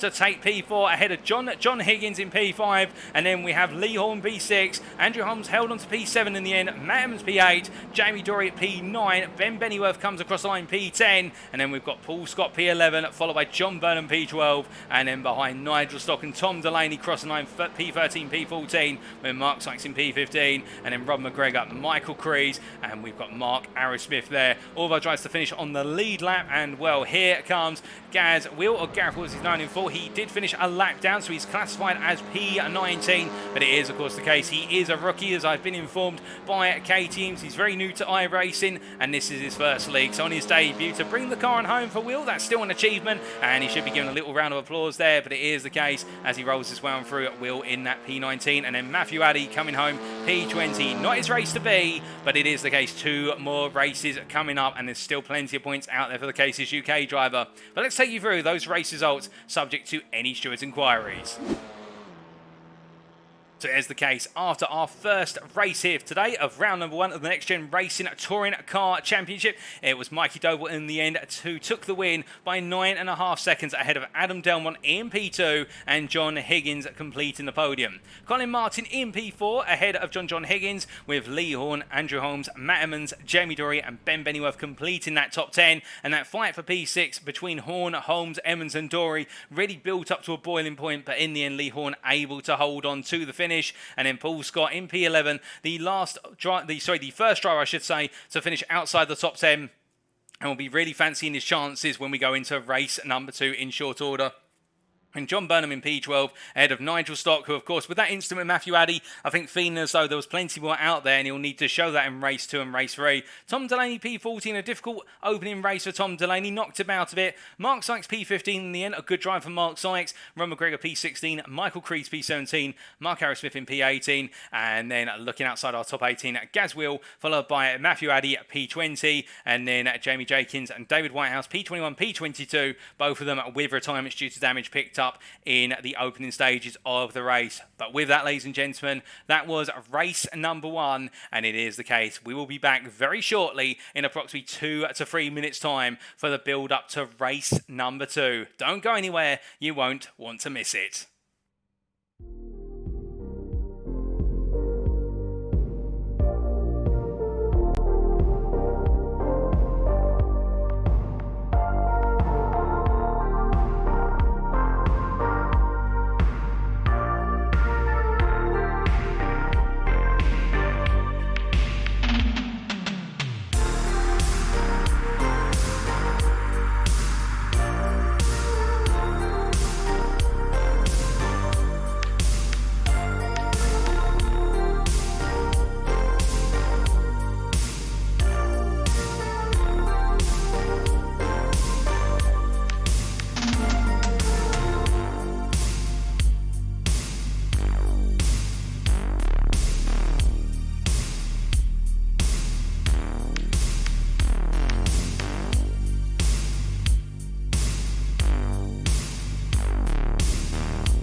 Alrighty, ladies and gentlemen, we are back then for the build-up to race number 2 in round number 1 of the Next Gen Touring Car Championship, or officially and formally known as the Next Gen Racing Touring Car Championship, the NXTCC. And it is the case, of course, sprint race number 1 is now complete, and well, my goodness, it was fast, it was furious, and we saw plenty of battling up and down the field, albeit not quite at the very front of the field where Mikey Doble took the opening win of the season in quite stylistic fashion with that almost 10-second gap to Adam Delmont. But you can imagine now with the grid of race number 1, the results of race number 1 translating over to how the grid is set for race number 2. Well, it'll be Mikey Doble starting on pole with Adam Delmont alongside. Everybody will be itching to get the better launch versus Doble and beat him in the run to Redgate Corner at turn number 1. But will it work out that way? We'll have to wait and see. But we definitely saw a few elbows coming on out through those corners and those heavy braking zones, and you can imagine now that our drivers will be finding their feet, getting their eye in terms of how others drive. And well, will it be the case that we see a bit more theatrics and drama come the end of race number 2? I think the short answer is yes, we will. But with that, it is the case our drivers are in their final warm-up session right now, and it is the case we only have 3 minutes to go before we do go into that second race, and we do have a couple more drivers taken to the circuit. It's the case they couldn't quite make race number 1, but they're coming out in full force for the purposes of race number 2. And well, we do have here the turning point driver of Josh Brown from Ireland making his way down the hill through the corner curves right now, and he is bringing the Hyundai Elantra. And we also have, where is the case, we saw him in the YouTube chat earlier, and I think it's one of those situations whereby he's been sat there and the itch has got to him and he's decided to scratch it, and that is the Danishman of Verano Motorsports, Chris Danes. And well, the fact we see the 111 driver taken to the circuit, we're sure to see some sparks fly, albeit I do know that Danes hasn't really turned any laps in terms of practice, so right now this is the only practice he's going to be getting before he goes racing. It is the case he does have a very busy personal schedule, as indeed, to be fair, most of our participants, if not all of them, do, whether it's the case they're at school, or alternatively they're working at full-time jobs, or even working in the racing world, of course, either as mechanics or drivers. It is the case they all put their time aside, and as Chris Danes rolls his way into Redgate Corner right now, he'll be thinking about only one thing: finding those laps and finding that lap time fast in that Audi RS3. Now, we do need to give a shout out quickly there in the Facebook chat to Josh Stevens, who says, a lot of us here supporting Colin Martin, and here is the SVPMR driver on screen in his Audi RS3. It is the case. Colin Martin works for Michael Creasy, or Michael Crees we should say, but they refer to him as Creasy. I believe that's a nickname that's translated over, but I'll refer to him as Michael Crees, as I don't have that honour. And it is the case that, well, one of the situations whereby Colin Martin putting in a lot of race, of course, particularly during lockdown, and it's hashtag Go Colin Go. And well, Colin Martin definitely getting off to mixed fortunes. It was a very good qualifying lap, it has to be said, putting him inside the top 10 in terms of 1 lap pace, but the race itself saw him have a bit of mixed fortunes, but he'll be looking to come on even stronger in this race number 2 as he makes his way down to the national chicane. Now, 1 minute to go before we get the checkered flag on this practice session, and then we do form the grid. We are running a couple of minutes behind schedule, but it is a case, of course, sometimes things do delay a little bit because we do have to set up each and every iRacing lobby. But it is the case, of course, if you're new here, tuning into a Next Gen Racing series for the first time, don't be shy in terms of checking us out, our official website, that's nextgenracing.co.uk. Alternatively, our official Facebook group on Next Gen Racing. It's the case, you just go to facebook.com/groups/Next Gen Racing, and that's where you'll find us. It is the case we do a lot of work in the sim racing world, and also we do quite a bit of work within the real world racing world. Indeed, multiple individuals from Next Gen Racing do work as either part of mechanics teams, alternatively, most predominantly as part of the Orange Army. No, I'm not talking about the army that supports Max Verstappen in Formula 1. I'm talking about the health and safety army, that is, of course, the race marshals that you see at trackside at events such as Goodwood, and also British Touring Car Championship races. And Jamie Dory being one of many of them, of course, in fact, had the honour of working at the start line of Goodwood this year at the Festival of Speed. Mark Sykes being another, of course, named just 2 of the members here. But it is the case, we digress. The practice session is now complete, the checkered flag is out, and now we make our way to the grid for the purposes of race number 2 at Donington. So let's take you through that grid then. It is the case, well, I believe there's a little bit of a mix-up in the order. Give us a brief moment, we'll just get that reloaded for you. That's not quite the correct grid there, my apologies. this case, I think we just beat the jump there, but it is Mikey Doble who lines up on pole with Adam Delman alongside in P2. John Higgins and Colin Martin on the second row, with John Higgins and Lee Horner on row number 3. Andrew Holmes and Matt Evans on row number 4, followed by Jamie Dory and Ben Bennyworth on row number 5. That's your top 10, with Paul Scott and John Burnham behind P11, P12 on row number 6. And then we do have Nigel Stock and Tom Delaney on row number 7, Mark Sykes and Rob McGregor row number 8, Michael Crees and Mark Aerosmith row 9, Gaz Will, Gareth Will and Matthew Addy row number 10, Jamie Jenkins, Chris Daines on row number 11, David Whitehouse and Josh Brown on row number 12. And then we do have our safety car that will make its way immediately to the pits as piloted by Gaz Williams, and he'll be waiting on standby in case we have any major shunts, but hopefully none of those. It is the case we're ready to go, and now we wait for the lights. 1 red light, 2 red lights, 3 red lights, 4 red lights, 5 red lights. Green flag, green flag. And it's the lights out, and away we go here for race number 2 at Donington in the season opener. And Mikey Doe once again gets a good start, but look at Colin Martin here. He goes and past the C's in the Audi between Wes Higgins and Delmont there, and Martin getting a superb start, but can he hold it around the outside? He can't, and all that momentum is lost as he makes his way down the hill. And as they come charging down at this point, our blimp camera catches them all in the long charge down towards what is the old hairpin, and as they do, the camera peels further and further back as we see a couple of cars off. I think that's Crees off, and he rejoins, but there's a bit of a tap there a bit further back, and Crees and Paul Scott coming together. Oh goodness me, it is pandemonium down there, and well, it looks as though that we've got Burnham in contact there. I think Chris Daines has also had enough. We've got a lot to dissect there, and a few parts of the cars as well all over the road, but it is the case. I think everybody has made their way back onto circuit, and the safety car is not being warranted. Nigel Stock has not been able to take to the circuit, so there's a problem with the car after race number 1, so we are missing Nigel Stock at the moment. But as our drivers make their way on through, that was quite the calamity there, the old hairpin, but no such thing for Mikey Doble as he makes his way on down and shaking the car from side to side here in order to get some sidewall temperature in the tyre. He feels as though those tyres haven't got any heat, but as he comes out of the final corner here to complete lap number 1, it is Mikey Doble who leads ahead of John Higgins in P2, and then Adam Delmont P3, followed by John Higgins P4. Then we have Lee Horn P5, Andrew Holmes P6 as they make the way on down. In fact, the safety car is out. We've had clarification. The safety car has left the pit lane due to that incident, so the safety car is going to be bunching the field up as they make their way through Redgate Corner. But we can continue to take you through that order after that incident at the old hairpin on lap number 1. Andrew Holmes P6, Jamie Dory P7, followed by Colin Martin P8, Matt Evans P9, Paul Scott P10, and then outside the top 10, Tom Delaney P11, best of the rest outside the top 10 with Ben Bennyworth P12, then Matthew Addy P13, Michael Crees P14, and then we do have what is Josh Brown there in P15, Mark Aerosmith P16, Jamie Jenkins P17, Mark Sykes P18, Gaz Will P19, Rob McGregor P20, Chris Daines P21, John Burnham P22, and then will David Whitehouse, I believe, his hand repair work done to the kind of pits. He's made his way out of the pit lane, in fact, and he's trying to get his way back up to speed, although he is technically a lap down at this point. But that was a major collision on the opening lap, and as we do look to the safety car leading the field around, it is the case we do try and take a look back at exactly what happened there in that major incident. But it was one of those cases where a lot of drivers getting caught up in quick succession, and well, we just wait to see if the safety car comes on in at the end of this lap, or confirmation of whether it's coming in or not. I don't think it will be. I think it will be going around for at least one more lap, unless I'm mistaken. In fact, it is the case. Safety car continues. So let's take a look back at what happened there on lap number 1.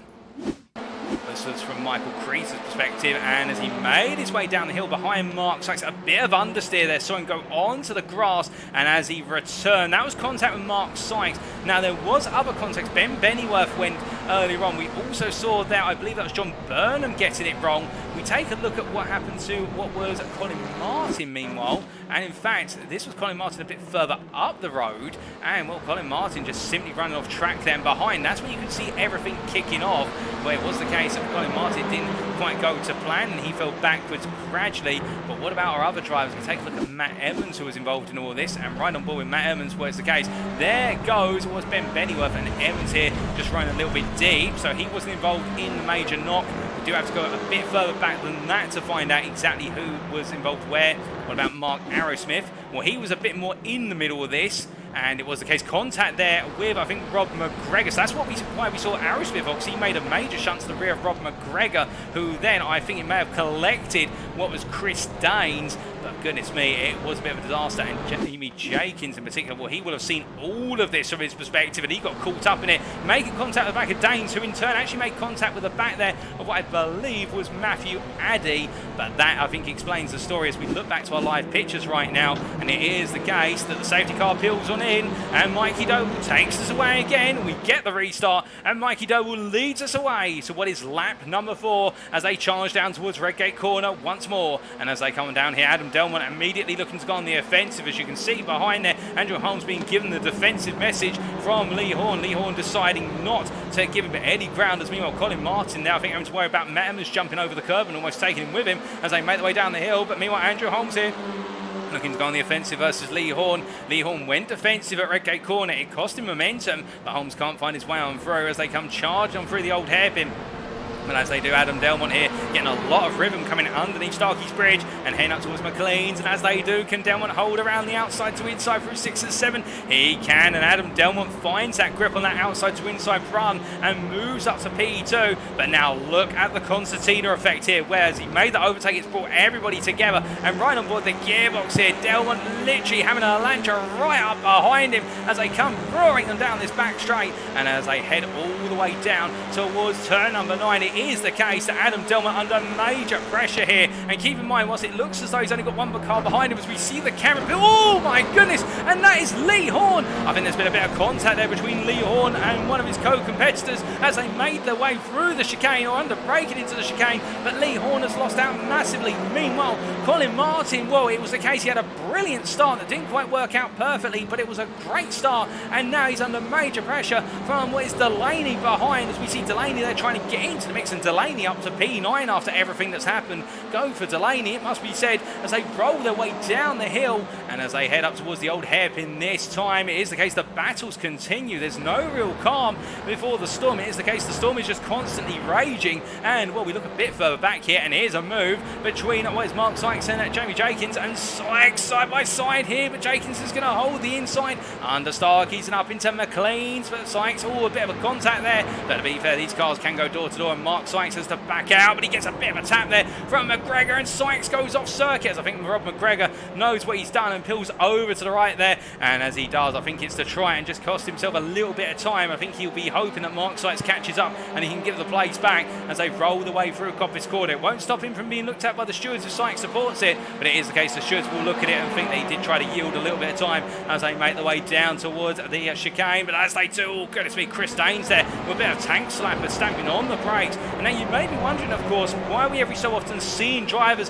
have the rear of the car lift up under braking into a corner? Well, that's because a lot of our drivers are running a huge amount of brake bias towards the rear, and Danes takes a look to, oh goodness me, and just gets the car settled there as he swings out for the move. Now that was a very bold late move, but to be fair, if it wasn't bold and it wasn't late, it wouldn't be Chris Danes. And right now Colin Martin returns to the circuit. He's had an off there and the entry to the crane occurs, but Chris Danes getting the car under control at the last possible moment. But meanwhile, it's all kicking off. We've got 2 by 2 here heading underneath the bridge and heading up towards McLean's, and at the head of this group that is Ben Bennyworth in the battle for P9 as they come charging up the hill into the braking zone, and Matthew Addy on the inside there. And Matthew Addy in fact has gained 9 places since the start of this race. Would you believe it? Matthew Addy, we said, would look to recover in race number 2, is off at the back of the picture there. It's Chris Danes after that brilliant move. It's gone wrong for Chris Danes, but right now Matthew Addy has gained 9 places and he's looking to gain plenty more as they make their way down towards the national chicane.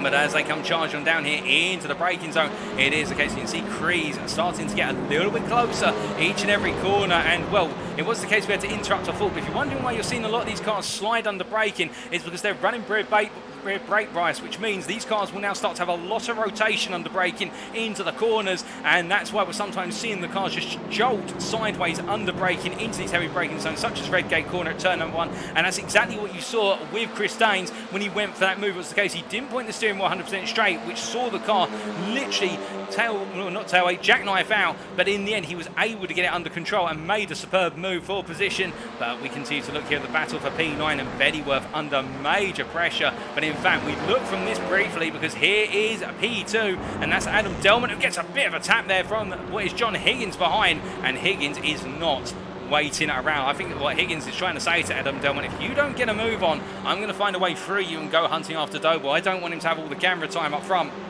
Whereas the case, of course, that Higgins right now, he may be close, but he's got to find a way on through, as we are hearing that David Whitehouse, unfortunately, is in the pit lane and is still working on the car. It's been a very, very sad day here at Donington Park in races 1 and 2 for David Whitehouse, and also that retirement for Nigel Stock, but still out of our 24 who took to the grid. We've still got 22 running as things currently stand, but as they do and they head on to another lap here, Higgins definitely putting the pressure on, and a bit further back, that is Delaney putting the pressure on not Ben Bennyworth, John Higgins, as they roll the way into turn number 1. John Higgins Senior as they head through the apex. Well, Delaney, they're taking a bit too much apex cover. You can see that Honda just bouncing over the curb, and that's the weakness of the Honda as well. It just does not like raised curves on major depressions in a curb compared to, say, the Elantra, alternatively the Audi RS3. It is a sensitive car over those curbs on the suspension of the Type R, but as they make the way out of the old hairpin right now, Delaney will be reminded of that after that little moment, and he'll be thinking, okay, don't make that mistake again, as he makes his way up towards McLean's corner this time. And as he does,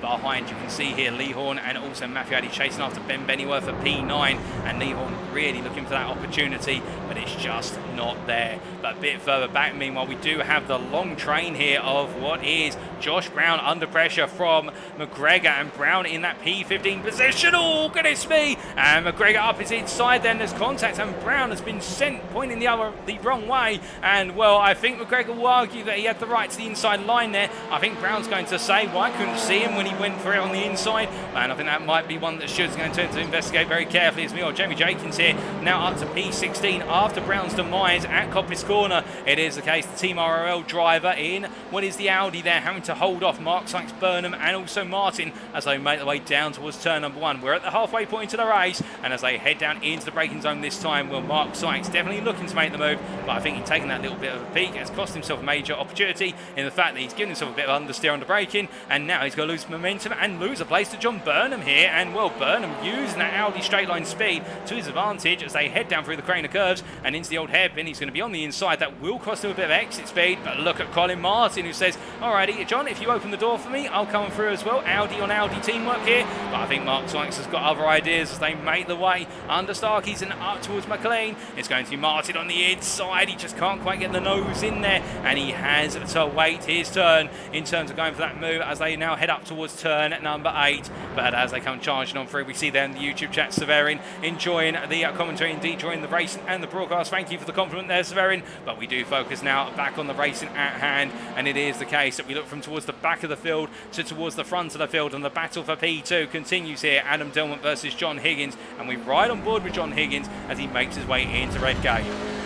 Now, as they head through the corner for it's the 10th time of asking, it is the case that the Briton gets the better round at the corner, but this is the problem with the crane of curves here, is the fact we're riding on board from the driver's perspective, and keep in mind our camera is slightly higher than where the driver sits, so therefore as you make your way in this battle down the hill towards the old hairpin, you can imagine from the driver's perspective you cannot see when you've got a car in front of you where those apex curves are, and indeed it is a number of undulations which only complicate it. But there is Delmont going defensive here, and I think Higgins just knows in his mind where the corners are, where the curves are. He's got to try and make the move as he goes a little bit wide there on the grass for Higgins, and Will Delmont defends the inside, and it's battling between the two of them. It's costing them major time, and right now Jamie Dorian P4 is gradually catching up to this as they make their way down the back straight here, and Delmont's going to have to go defensive again, and as they head on down the Elantra, using it straight in speed versus the Civic Type R, and well, can Higgins go from outside to inside? He's going to make it too wide, and yes he can.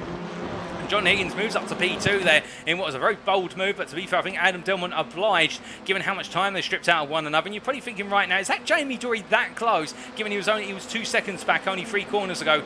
Yes, that is Jamie Dory, who's now got within a half a second. But meanwhile, Tom Delaney here being passed up the inside by John Higgins Senior as they make the way through turn number 1. And well, it is the case that the senior member of the Higgins family absolutely flying as well. They're coming out in full force here, the HSR drivers, as they make their way down the hill. That was a little bit of a latency issue there for John Higgins Senior, but as they head through the old hairpin, Tom Delaney's not going to let this one go with 7 minutes to go, although he's going to run a bit wider. He's going to have to be careful not to pick up a slowdown penalty as he heads up the hill towards McLean's, and he'll be waiting for that opportunity later on in the lap, or later on in the race perhaps. But as he awaits and looks for the next chance, it is the case we do have Mark Sykes, meanwhile, who finds himself in this pack of 4 battling behind Jamie Jenkins, ready for that P16 position owned by Jenkins. And as they come on through the corner, John Burnham, they're going very slowly coming out of what was at McLean's corner. And meanwhile, you could see how as they head into Coppice, Colin Martin all over the back of his beers, and the Audi Sport Customer Racing driver here as he rolls his way out of turn number 8. Well, it's the case. I think he feels as though he's got more pace in the car compared to the people in front of him, but he's just got no means of showing it. He's got no way of getting on through right now. And I think it is because the way they're all running nose to tail as Martin goes very deep there, and in fact hits the rev limiter going over the curb into turn number 10. Colin Martin really not having a happy race, but I think there's also quite a bit of damage to this car, and that is costing him some of the pace that he would much love to be able to deploy as they head onto another lap. As they roll away on free, you can definitely see how as he dropped the time going across the timeline, by the time they head down to the old hairpin, he'll be right back there once again, given the intensity of the fighting between these guys at P16. Now, as they make their way on down the hill, of course, one consideration that will be on the minds of our drivers right now is wanting to finish somewhere between what is P6 and P12 for the purposes of that reverse grid in race number 3. Now, remember, it is a random draw, and the numbers will be equal in that draw, so it's not as though P7 is more favourable than P6 in terms of draw. But forget about that a moment. Mark Sykes up the inside there of where's John Burnham into McLean's corner. A nice clean move there from Mark Sykes, but then Colin Martin onto the grass, and I think Colin Martin there may feel as though he was pushed off circuit by Burnham. Let's take a look back at exactly what happened there from Colin Martin's perspective. Well, as we try to get the replay here, and here we are. This is made the way through the corner, so there was the move by Sykes on Burnham, and now in fact Colin Martin, they're trying, well, I think Colin Martin felt as though he'd have 2 tyres on the tarmac coming out of the corner into Coppice, given the space that was on the left, but in the end it was the case he had to take to the grass, and in return he's had to settle in behind. That was a bit unfortunate there for Colin Martin. Right idea, I think he just needed to try and switch it to the inside for Coppice, but still you can imagine that Colin Martin right now battling an uphill battle. And meanwhile, Jamie Jenkins has headed off circuit. Oh goodness me, and that's a whack to the wall, and that is a bumper hanging off for the Audi driver. He's had to jump to the pit, and that I think will be a retirement this late on in the race, but I think he will still be classified in terms of his finishing position, given he's completed over half the race distance, almost 75% in fact. It's going to be nip and tuck just how much of the race he has completed before he'll be classified. I think he's done enough at that 75% mark. But meanwhile, we're looking back to our live pictures here, and it is John Higgins running in P2 as it currently stands, and he has found his way past Adam Delmont in fact, and well, how did he do it?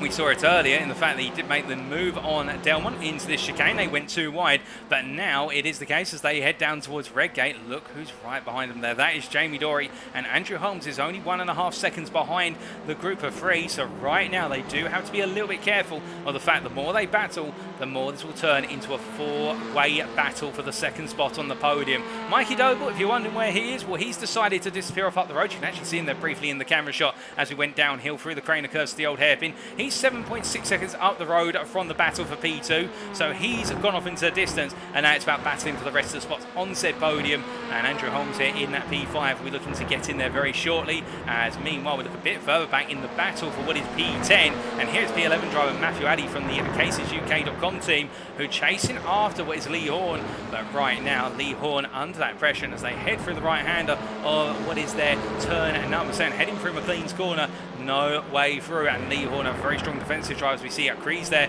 going a little bit defensive, in fact going fully defensive here into Coppice Bend, and it is the case of course on that line, whilst it looks like it's disadvantageous to take a tight line into Coppice, you can still get the run out, and he does, but the thing is that Paul Scott in that Audi will have a bit more straight line speed, but Crees pulls on over there, and there's a bit of contact between the two of them. I don't think Paul Scott will be too happy with that. He tries to keep his nose in, but Crees there definitely sending the message, which is you're not coming through into the national chicane, and well, Paul Scott now has got Mark Arrowsmith trying to go for the move for P13, and well, it's going to be Arrowsmith on the outside there as they head down towards turn number 1, and as they do, it's going to be Arrowsmith who loses out there with Paul Scott going defensive, and Rob McGregor tries to get into the mix with 2 minutes to go. 2 more laps for all of our drivers as they head on round on lap number 15, and as they come charging down the hill, well, Rob McGregor has to wait for now, running in P15. He would love to get into that P12 to have an opportunity of potentially taking reverse grid pole if the number 12 is pulled, but right now I think McGregor will just take one place if he can, and he looks at a potential move here, trying to go round the outside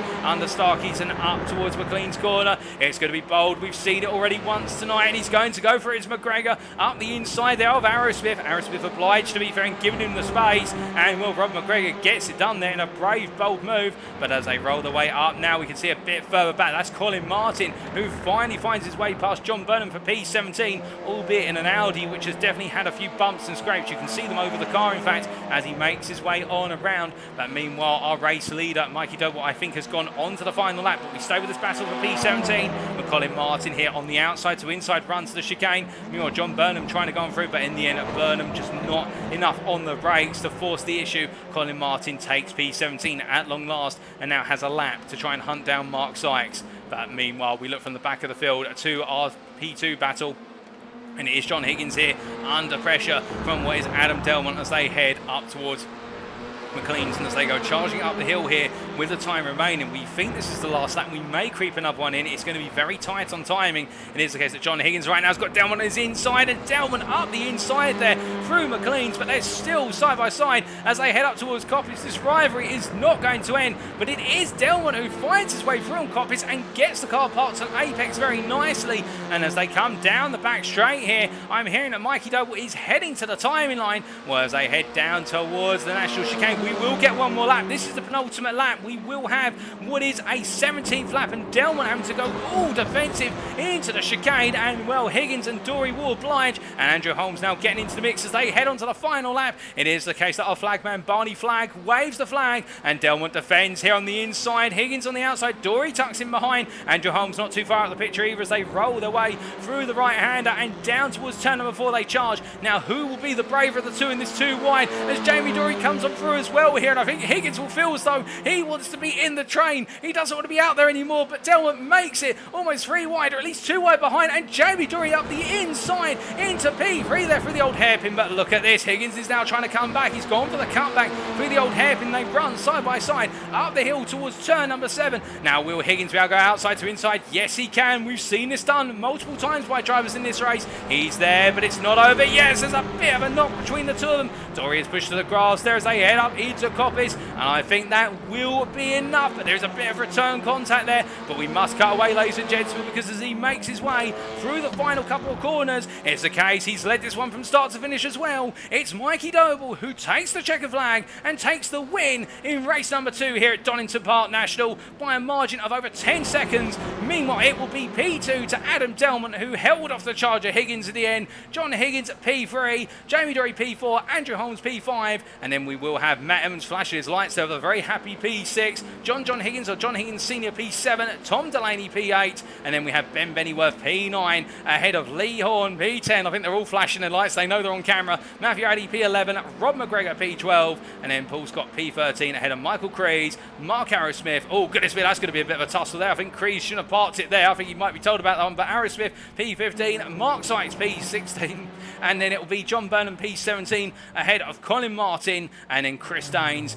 Well, it's been a difficult day for Chris Daines in this race, and Gaz Wilk is making his way on through the final couple of corners right now. It is the case he heads his way down the back straight here, and he will finish P20. And again, not quite on the pace, but indeed it is the case that Will has once again brought it on home and finished on the lead lap, which is brilliant news for Gaz Will. He'll be very pleased with that.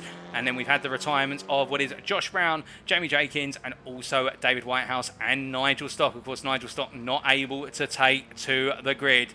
But with that, ladies and gentlemen, let's take you through those race results, subject to stewards' inquiries very shortly, of course. I think we do have a car that's out on circuit at the moment. Indeed, that is our safety car that's heading on around, so that way we can confirm the race results. We just need a little bit longer, but well, what an absolutely brilliant race. And I think Andrew Holmes, we've been a little bit annoyed he couldn't quite get into that battle for the podium right at the end, but still showing great pace, Holmes, and he'll be looking to capitalise come what is race number 3 with that reverse grid, of course. But as he makes his way into the pit lane right now, indeed all of our drivers peeled on in. It is the case that Paul Scott making his way on through, and we do have the race results. They are now confirmed. Let's provide you with them. So it is the case then, after race number 2 of round 1 of the Next Gen Racing Touring Car Championship for 2022, Mikey Doble making it 2 wins out of 2, this time by 10.5 seconds ahead of Adam Delmont, and then John Higgins coming home in P3. Jamie Dory P4, Andrew Holmes P5, completing the top 5, with Matt Edmonds ahead of John Higgins in that P6, and Tom Delaney in P8. Ben Bennyworth and Lee Horn complete the top 10, with Matthew Addy, the best of the rest, technically outside the top 10 in P11, Rob McGregor P12, Paul Scott P13, Michael Crees P14, Mark Harris Smith P15, and then we have Mark Sykes, John Burnham, Colin Martin, and behind Colin Martin there, Chris Daines and Gaz Will completing the top 20, Josh Brown P21 with that late retirement, Jamie Jenkins P22, David Whitehouse P23, and Nigel Stock P24, unfortunately not taken to the grid due to technical issues, but we do hope to see him back for race number 3. And well, speaking of race number 3, ladies and gentlemen, we'll be getting it set up very shortly. But before we do, it's time for us to do the reverse grid draw. Now, hopefully this will work and everything is coming through, but you're in the commentary booth with myself. Now, it is the case that in this bowl, we don't have lottery balls as such, but we do have a number of pieces of paper with the numbers 6 through to 12. There are 3 pieces of paper for each number, so it is the case that each position, so P6 through to P12, has equal odds, and now I'm going to pick the first reverse grid draw of the season as we just shuffle them there one last time, and I will close my eyes, and it is the case that we go for what is this one here, and well, the number is, if we can open it, given I've used sticky notes here to act as bits of paper, so they're a bit stuck together. It is the case, it is number 9. So P9 will be the reverse grid position, and that will be Ben Bennyworth who will take pole position for the purposes of race number 3 at Donington Park.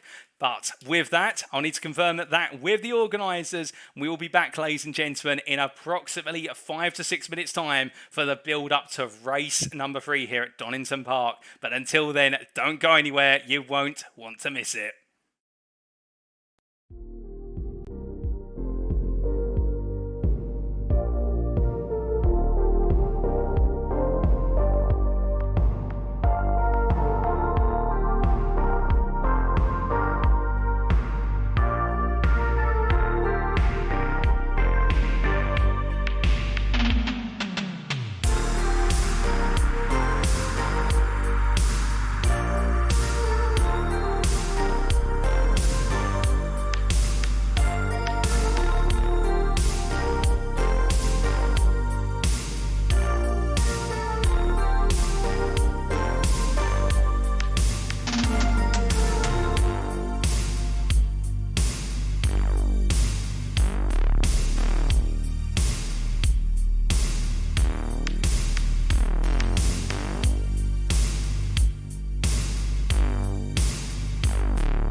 Alrighty, ladies and gentlemen, we are back then for race number 3 here today in round number 1 of the NXTGEN Racing Touring Car Championship, the NXTCC, with our season opener, of course, at none other than the Donington Park National Circuit. And what is the case, we have another 20-minute sprint race on the cards, albeit rather than it being the results just based on the finishing positions from race number 2, we of course have had that confirmation. It is a top 9 reverse grid, so Ben Benioff will be starting on pole. Conversely, Mikey Doe will be starting in P9, and it is the case now, with it being the first reverse grid of the season, and indeed the first time I do believe that NextGen has done a random reverse grid online in such a manner. It is one of those cases whereby for all of our drivers now, they will have to settle into what is a little bit of the unknown. Now, what I mean as well by that is they're not afraid of the unknown in terms of doing reverse grids. Indeed, plenty of our drivers have raced in series where there's a reverse grid involved. Indeed, many of them will be used to reverse grid from the GT3 and the Proto GT3 Championships we hosted earlier this year and back in, of course, 2021 and 2020 on iRacing. But the difference is, because of the fact you don't know where the reverse grid is going to be taken from, it's the case that you really do end up in that situation where you've really forced to push in each and every race, and particularly in race number 2, you always want to guarantee you're within that top 6, so you're eligible for that reverse grid and therefore not starting outside of it.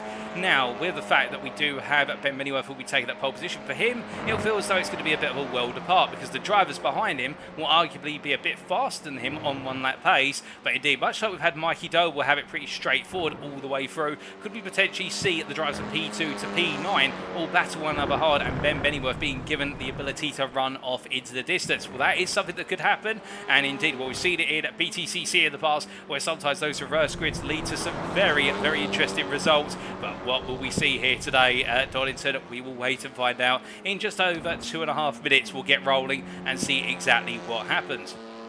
Now, whilst we are waiting, we see plenty of you in the chat and indeed saying hello and also enjoying the face cam there. And, well, we say hello, for example, to Billy Goat Boy, who said a beautiful face cam.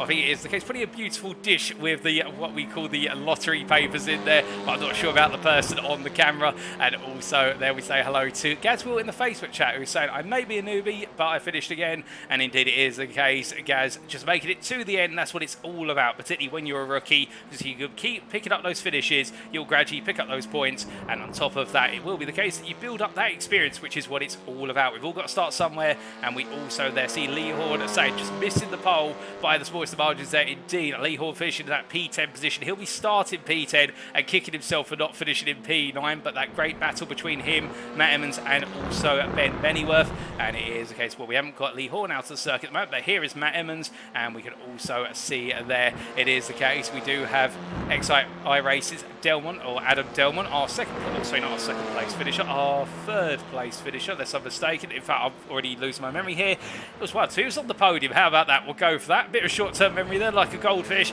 but it was the case that Adam Delmont bringing home what was that podium finish, and we say hello to Mr. Delmont and hope he's doing well. But as we do now count down the clock, 1 minute to go, it is the case, not too long remaining, and all our drivers will be itching to go. And what a season opener it has really been here in the NXTCC. It is the case that we have seen battles up and down the field, and well, we were wondering whether race number 2 would be more dramatic than race number 1, and the answer was most definitely. And we saw a lot of drivers falling foul at the old hairpin, particularly in the midfield, where a couple of drivers carried in a bit too much speed and there was some contact, and hopefully it'll be a little bit more settled this time around. Albeit it is the case, of course, I've said that, and I've probably now cursed the race, as does seem to be the way of things. But it is the case that regardless of whether it's cursed or not, we're going to be seeing some frantic racing action all the same. And, well, now we are only moments away from seeing it. As here is Lee Horn making his way out of the circuit, and indeed the NextGen Racing driver in the number 36 Honda Civic Type R. It will be the case for him. He's shown great performances over the first 2 races of the season. A very strong defensive driver, has shown great consistency. The only thing that's really held him back is he hasn't quite got the pace to be running towards the top 5 in terms of the lap pace order, but still Lee Horn definitely putting some good results out here, and I think he's building a solid championship campaign. And remember, of course, tonight all of our drivers are classified the same. They're not in respective driver classes of Pro or Pro-Am. We'll be announcing the initial classes as of round 2 next week, but more importantly, let's take you through that grid for the purposes of our final race tonight. So as they begin to line up on the grid, it will be Ben Bennyworth, who's obscured by the grid, who you see there on pole position, joined by John Higgins of the first reverse grid. Then Matt Emmons and Andrew Holmes will line up on row number 2, followed by Jamie Dory and John Higgins there on row number 3. Then Adam Delman and Mikey Doble on row number 4. I think we are missing a driver, in fact, which means that Mikey Doble has been promoted a position. And then Lee Horn and Matthew Addy make up what is row number 5. We then have Rob McGregor and Paul Scott on row number 6, followed by behind them, it appears to be on row number 7, as we just try to get the next part of the grid up. It is the case we have Michael Crees and Mark Arrowsmith, and then on row number 8, Mark Sykes and John Burnham, followed by Colin Martin and Chris Daines on row number 9, Gaz Will and David Whitehouse on row number 10, and then Nigel Stock, last but not least, on row number 11 in P21. But that is the grid. It's time for us to go racing, and well, we wait for the lights. 1 red light, 2 red lights, 3 red lights, 4 red lights, 5 red lights. Green, green, green. And it's lights out, away we go for race number 3 here at Donington. And Ben Bennyworth gets a good start from pole position with John Higgins tucking in behind and following him down towards turn number 1. But more importantly, look at the rear of the picture there. You can see already one of the Renault Megane liveries, the Lantras, going really on the battle. But meanwhile, Andrew Holmes up the inside here at Matt Emmons as they made their way through turn number 1 and down the hill towards turn number 4. They charge, and as they do in the long run down towards the old hairpin, we can see quite a gap in the field already opened up, but already Ben Bennyworth under pressure as we see Holmes there takes the grass. Oh, goodness me! And Andrew Holmes there sending what is Matt Emmons off circuit after taking a bit of grass onto the old hairpin. And as they roll their way up the hill right now, well, that is a bit of drama there for Matt Emmons, and it could not have gone any worse for Matt Emmons after what was a good start. We've got a car pointing backwards there. That is Mark Sykes pointing in the wrong way, coming underneath Starkey's Bridge and up towards McLeod's. My goodness, it's carnage. But as they make their way up towards McLeod's corner, we've got a lot to dissect already as they make their way through the halfway point of this lap, and that is, well, I think that is there. That's not Nigel Stock, that's Colin Martin, who's been a major shunt with Mark Sykes. What on earth has happened? We'll find out very soon. But meanwhile, we look from the rear of the field to the front of the field, and that is Ben Bennyworth, who is leading after the opening lap as he heads to the timeline to go on to lap number 2. So after one lap of racing, it's Ben Bennyworth who leads ahead of John Higgins in P2, followed by Jamie Dory in P3. Behind them, John Higgins in P4, followed by Mikey Doble P5. Mikey Doble already gaining 4 places since the start of this race. Lee Horn in P6, followed by Adam Delwood P7, and then Matthew Addy in P8, followed by Paul Scott in P9 there. That's your top 9, and we've got a safety car out, unfortunately. We just had confirmation of the safety car, and that is due to the major smash that we saw in particular between Mark Sykes and a number of drivers as he's coming to the pits, and also Colin Martin caught up in that. Chris Daines is in P10 as he joins up to the back of the field here. It is the case that after a slow start for the midfield, it's almost the field split into 2 on the start. It's the case that Chris Daines joins up P10, Andrew Holmes P11 after that off at the old hairpin that we'll take a look back at very shortly, and then Mark Arrowsmith in P12, Whitehouse P13, David Whitehouse that is. And I think it was Mark Arrowsmith who tried to make that move up the inside into turn 1 with 2 wheels on the grass, being bold there, and Whitehouse trying to come through with him. That Gazwell P14, John Burnham P15, Rob McGregor P16, and then Nigel Stock P17, Matt Emmons P18, Michael Crees P19, and then we have Colin Martin P20 ahead of Mark Sykes, who's making his way on around as quickly as possible here to catch it up. And I believe we have Tom Delaney, who wasn't able to make it to the grid, and as a result we've only got 21 cars racing. But whilst we are waiting for Mark Sykes to catch it up, we just wait to see if the safety car does decide to peel on in at the end of stacks. We don't want to miss the restarts, of course. We wait to see whether Gaz Williams behind the wheel of that Porsche 718 Cayman GT4 peels on in. No, he stays on out. So let's take a look back at exactly what happened on that opening lap. Well, this was Matt Emmons versus Andrew Holmes. Now, you'll see here Andrew Holmes takes the grass and knocks Matt Emmons off with him. But then a bit further back, this was Mark Sykes coming in. So Mark Sykes came into this instant completely unsighted. Now, where did it go wrong for Mark Sykes? Now, he's batting uphill side by side, and that was contact there with, I think, the number 7 car of David Whitehouse going through what was a Starkey's. And I think Whitehouse would argue, well, I can't just disappear, Mark. I've got to be there. It is the case, and Mark Sykes would argue the opposite, I think, in terms of he had that run, and then Colin Martin was beached on the corner. Now, how that happens to Colin Martin, we'll find out again very shortly. But that is the Mark Sykes story in terms of how it went wrong initially. Now, what happened to Colin Martin, you may be asking? Well, we take a look back here whilst we've got the time. Now, this was from on board with Colin Martin. Now, as he made his way through the old hairpin for the first time, asking, went a bit deep, but rejoins there, so absolutely fine so far. Andrew Holmes comes on circuit, he dodges Andrew Holmes rejoining by going around, but then he's got a car up his inside, and I think this is where it happened. Oh, goodness me. And that was Michael Crees going very slowly up into the braking zone. Colin Martin had to take evasive action. In the end, that 3 does not go into 1, and that's when Mark Sykes will appear out of nowhere, and there is to the right of the camera, and that's what happened to Colin Martin. Well, we return to those live pictures, and it is the case. It has not been Colin Martin's day, it has to be said, but right now we're about to go racing once again. It's Ben Bennyworth who leads us away on lap number 4 here on race conditions as he charges across the timeline. So as he brings the field back up to pace, we see there in the rear picture Paul Scott going defensive and battling 3 wide as they head down towards turn 1, but Ben Bennyworth holding the position. Meanwhile, Chris Danes here getting ahead of Paul Scott, who's had a slowdown, I think, and Danes up to P8 as they make the way through Redgate and down towards what is the old hairpin. Through the crater curves they go, and as they charge, you can see Andrew Holmes find his way past Matthew Addy, and Addy going very slowly there. I wonder if there's a slowdown for Addy for cutting the apex. Well, that is a bit unfortunate for Addy so early on, but right now everybody's settling into a rhythm. But meanwhile, Jamie Dory here is not letting things settle into a rhythm. He's going on the offensive here as he rolls his way around the outside to inside through turn 6 into 7, and surely he's not going to go for a double move under braking there into 7, but he gets Ben Bennyworth to think he was going for it, and Bennyworth makes the mistake and loses 2 places, in fact 3, as Jamie Dory takes the lead of the race there with what was quite the psychological moment for Ben Bennyworth. I think he thought Jamie Dory was going to fully commit to the inside into McLean's. It wasn't to be, but now it's the case that John Higgins Jr. having to defend with John Higgins Sr. just in front and batting up the inside, and oh, that's a very late move there from John Higgins, but he's gone for it and he's made it work as he takes the lead of this race. And Jamie Dory meanwhile now down to P2 with the other member of the Higgins family behind in P3, and then we've got Ben Bennyworth and Mikey Doble battling as they head on down towards turn number 1. As they do, Mikey Doble swings to the inside, up the inside of Ben Bennyworth here into Redgate corner, and Mikey Doble's a bit of contact between the 2 of them,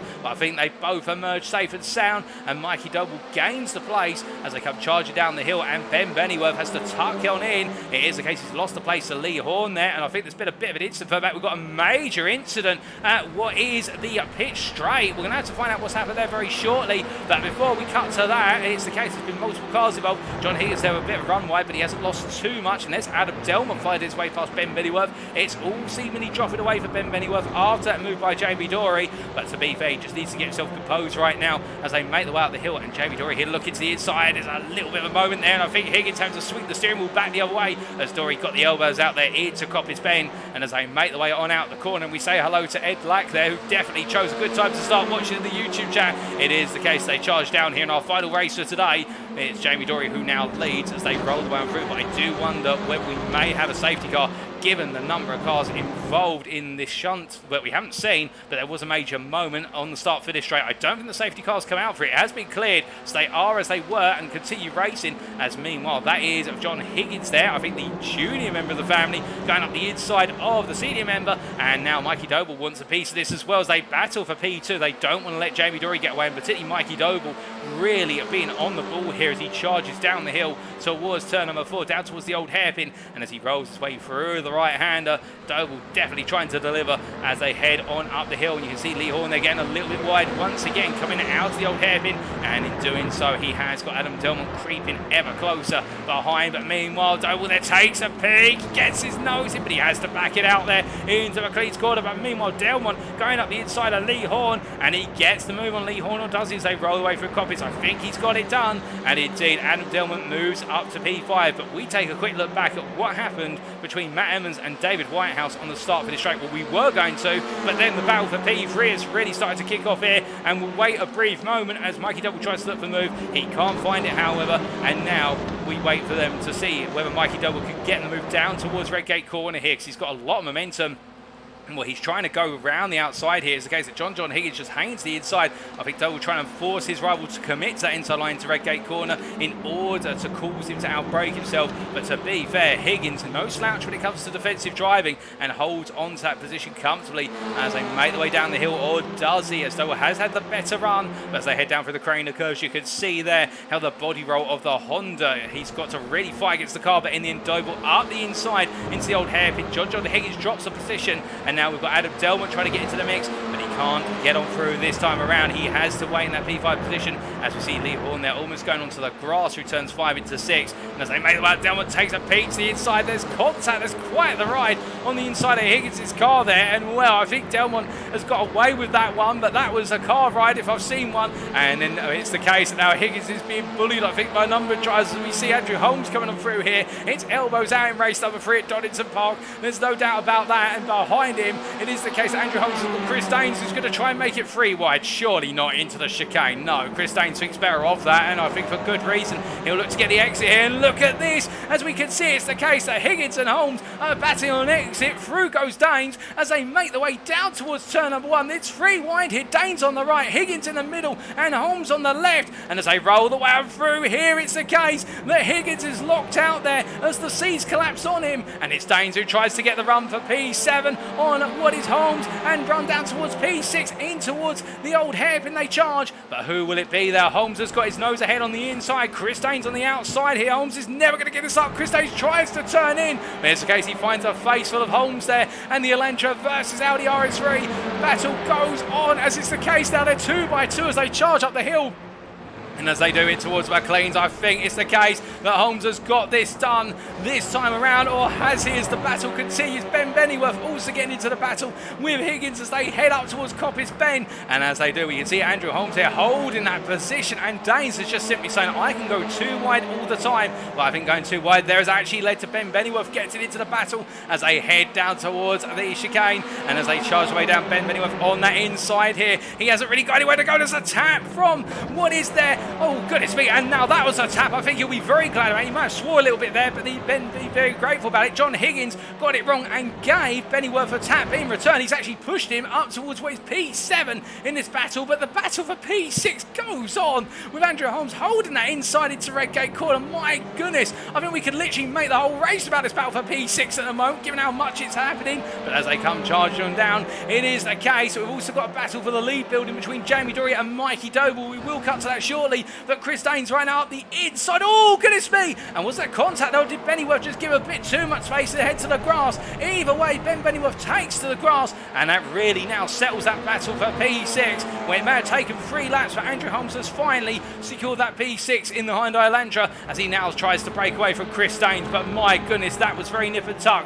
Meanwhile, up front, Jamie Dory versus Mikey Doble. We talked about this, of course, in the pre-show about the fact that these 2 drivers have really been batting one another in terms of 1-lap pace and indeed race pace all week in terms of practice. But it is now Dory who leads ahead of Doble, and as they roll their way through the national chicane, we'll have to wait and see which one of them will count at the top as they head down towards turn number 1 for the 10th time of asking. We still have just over 8 minutes to go, and Dory's being made to go defensive here as Mikey Doble goes on the offensive as they charge them through. But as we ride on board here with the British driver, it is the case that as he tries to get the power down, he finds a face full of another Honda in front of him as they charge on down towards what is turn number 4, down towards the old hairpin through the crane of curves of 2 and 3. It is the case you can see Doble just waiting, positioning here, thinking out where he can go for that potential move.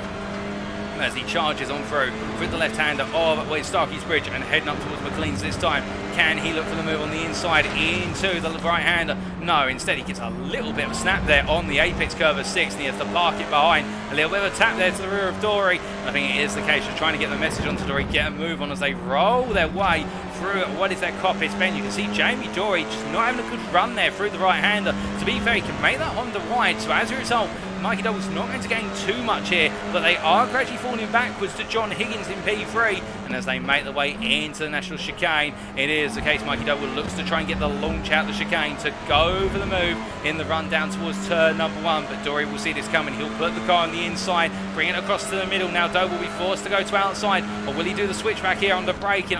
Oh, he's going to go for the switchback. My goodness! And Mikey Doble there in a dummy that's reminiscent of moves like what was Mansell on peak at Silverstone. It is the case that Doble looked at it. He couldn't quite pull it off, but that was a very, very daring move there. And I think if it had gone slightly the other way in terms of Dory may not have been able to defend it as comfortably as he did, I think Mikey Doble there could have taken the lead in emphatic fashion, but it wasn't to be. But Mikey Doble definitely sending that message through, which is he wants to lead this race. He wants to make make it the triple here today as they roll the way into McLean's. But John Higgins and Adam Delmont have closed up. The pair of them are going on the offensive. But here we go. Mikey Doble gets the better run out of McLean's. He cuts the inside into Coppice. There's a bit of door open between the two of them as they head for the right-hander.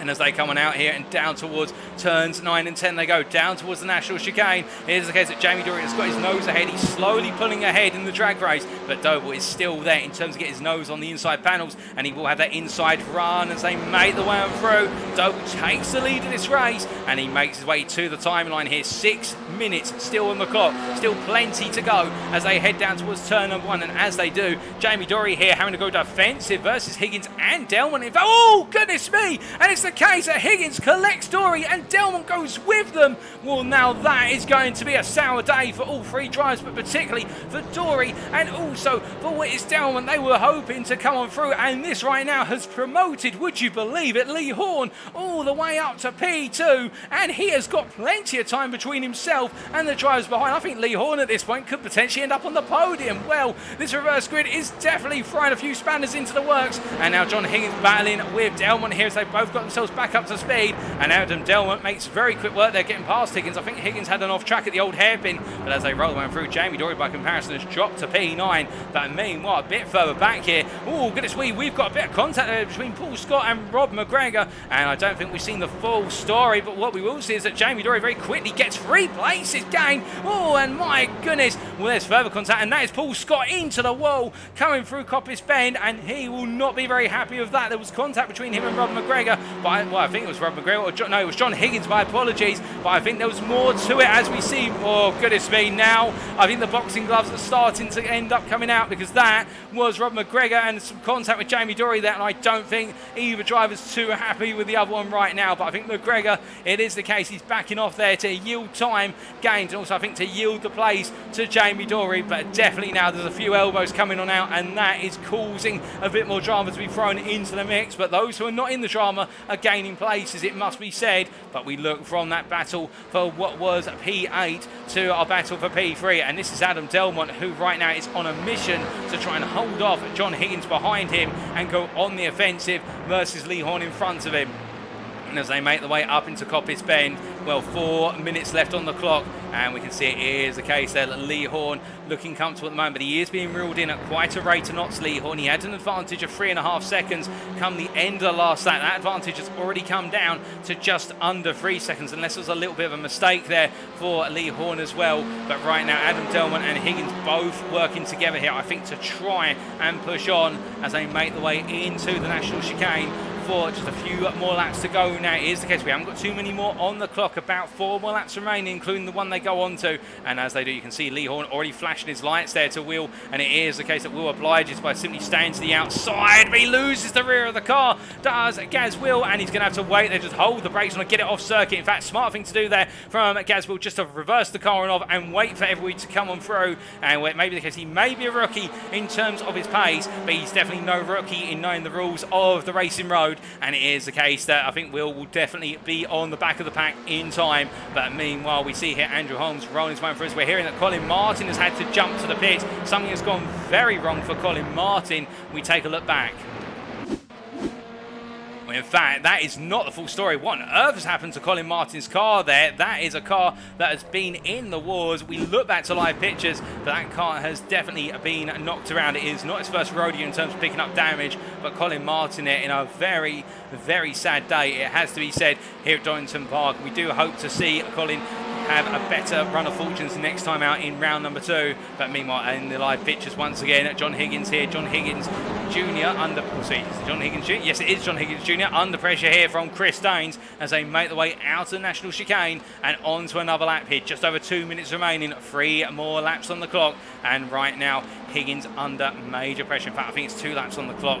If I do my timings correctly, it will very close to between 2 and 3. But right now, Higgins trying to put that pressure on Andrew Holmes as they roll their way on through. But with so much happening here is the case, especially in the top 10. Let's not forget about elsewhere on the field. And in particular, we can see Mark Aerosmith here, running a bit of a lonely P16 at the moment, chasing after Mark Sykes and getting a better run through the national chicane. He'll be trying to get that P15 come the finish. We'll keep our eyes on that in case it does turn into a bit of a battle towards the very end. But as we do briefly lose Aerosmith there due to connectivity, Lee Horn is continuing to be reeled on in by Adam Delmont and company behind, and Adam Delmont now only 2 seconds back and closing at a rate of about half a second late. If Lee Horn doesn't make any mistakes, it will be the case that Lee Horn should be safe to the very end as they make the one down, but Delmont definitely pushing on now. He's dropped Andrew Holmes by almost a second at this point. In fact, it's 0.8 of a second, and Delmont trying to go hunting after second place to be best of the rest as Mikey Doble is just running away with the lead of this race. In fact, we've got the white flag out as well.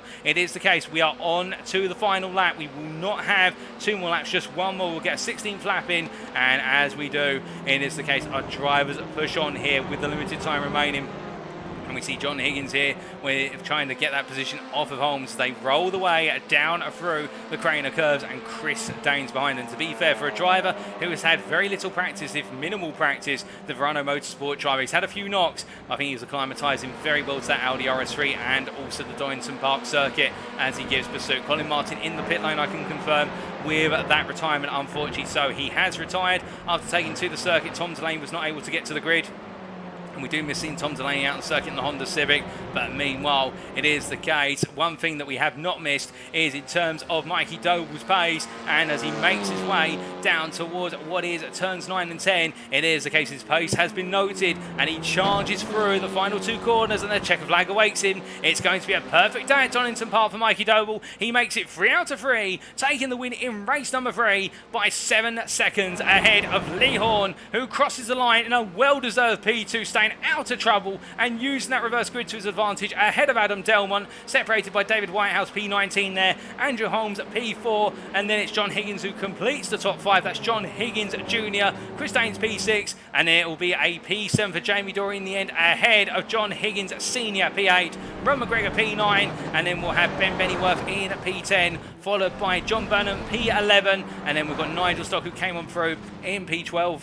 And then it will be Michael Crees, P13, holding off Paul Scott to the finish line. Paul Scott, P14. Mark Sykes in P15 as he crosses the line here, holding off the charge from Aerosmith. And just ahead of him were both Matthew Addy and also what was Gaz Will there, finishing a lap down for Matthew Addy and 2 laps down for Gaz Will. And then Mark Aerosmith then at P16, followed by Matt Emmons, P17. A difficult final race for Matt Emmons, but I think the overhead lap contact really upset his race. But to be fair, there's a lot of promise being shown by the NXTGEN Racing driver, and we look forward to seeing him in a week's time, what he can do. And as we say, Matthew Addy in that P18, David Whitehouse in the end at P19, and Gaz Will at P20. But let's take you through those race results, subject to any Stewards inquiries. It is the case we now have the results in.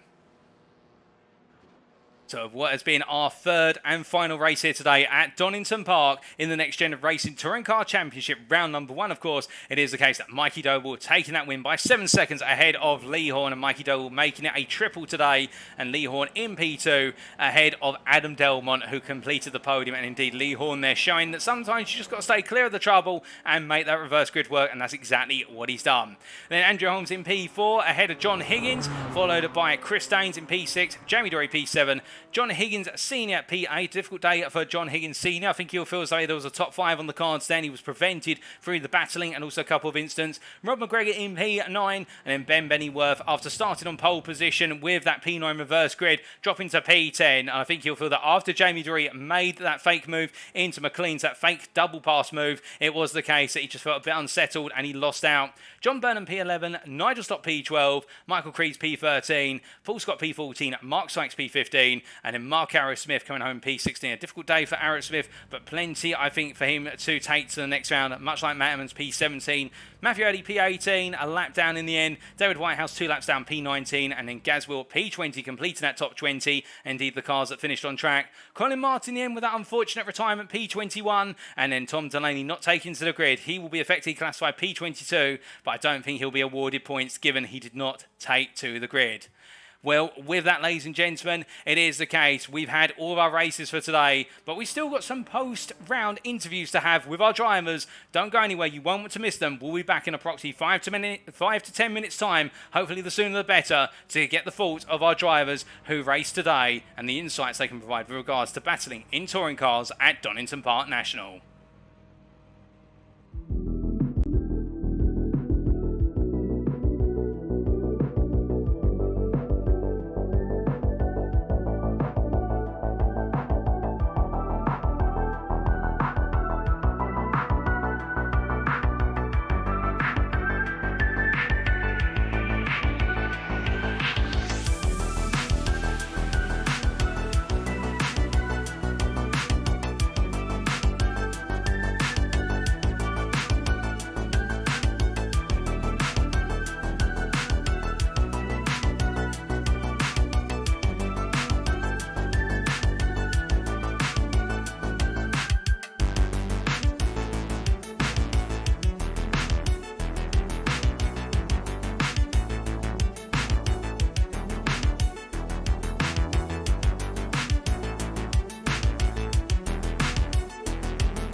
Alrighty, ladies and gentlemen, well, without further ado, it is time for us to kick off our post-round interviews with our drivers, and we'll be starting off with our triple winner for today, and that is the number 88 driver of Mikey Doble, making it 3 wins out of 3 and also a pole position. Is there anything he didn't pick up today? Well, perhaps the fastest lap or two, but let's hear his perspective as he comes into the interview room. And, well, we do have a slight pickle in the fact that we can't bring him into the interview room. You're able to give us a brief moment. It is a case that we're not quite able to bring him in yet, but he did have a stellar set of performances. And, well, that has to be appreciated. But we'll be right back very quickly, ladies and gentlemen. A slight technical issue, no more than 1 minute.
So as we get our technical issues sorted, it is the case I now have the pleasure of Mikey Doble joining me in the commentary booth.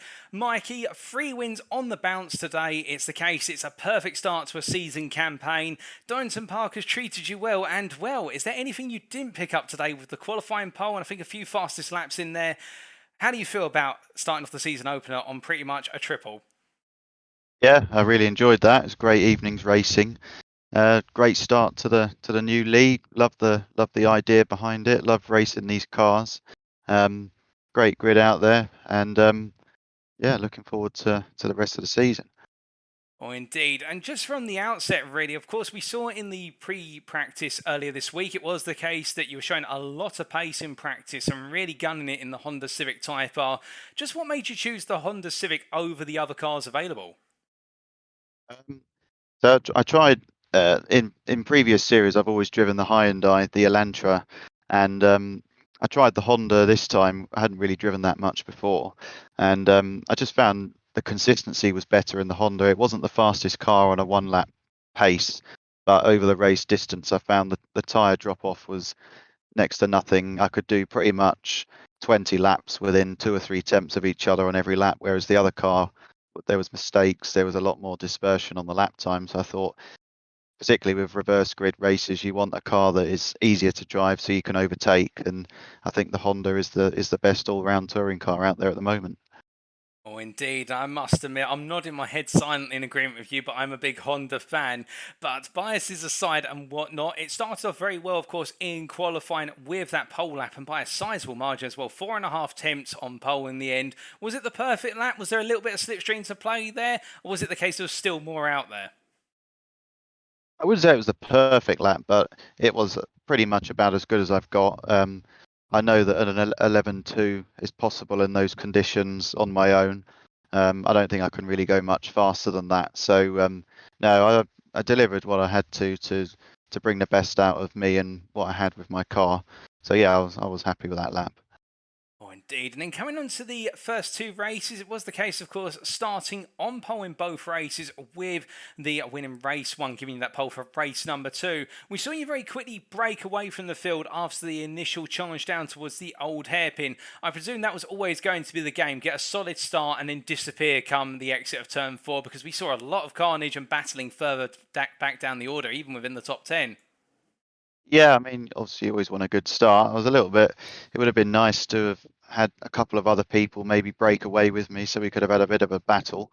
But yeah, I mean, I could see as soon as I got the jump off the lights, I could take the racing line into the first corner, and then once you come out the first corner and the field behind you are side by side bashing doors, you know, you can make the jump on the first lap, and then it's just about not making any mistakes and putting consistent laps in. Oh, most definitely, and that consistency rewarding you. But then when we went over, of course, into race number 3 with our first reverse grid being taken from P9, was there a sort of change in attitude? Because we saw you come through the order quickly, but at the same time, it was almost as if you were waiting to see how the battles in front would play out. Yeah, I didn't want to. I didn't want to try and force the issue on any overtakes and risk firing someone off or risk a penalty for myself, because I thought there's enough time to pass everyone cleanly.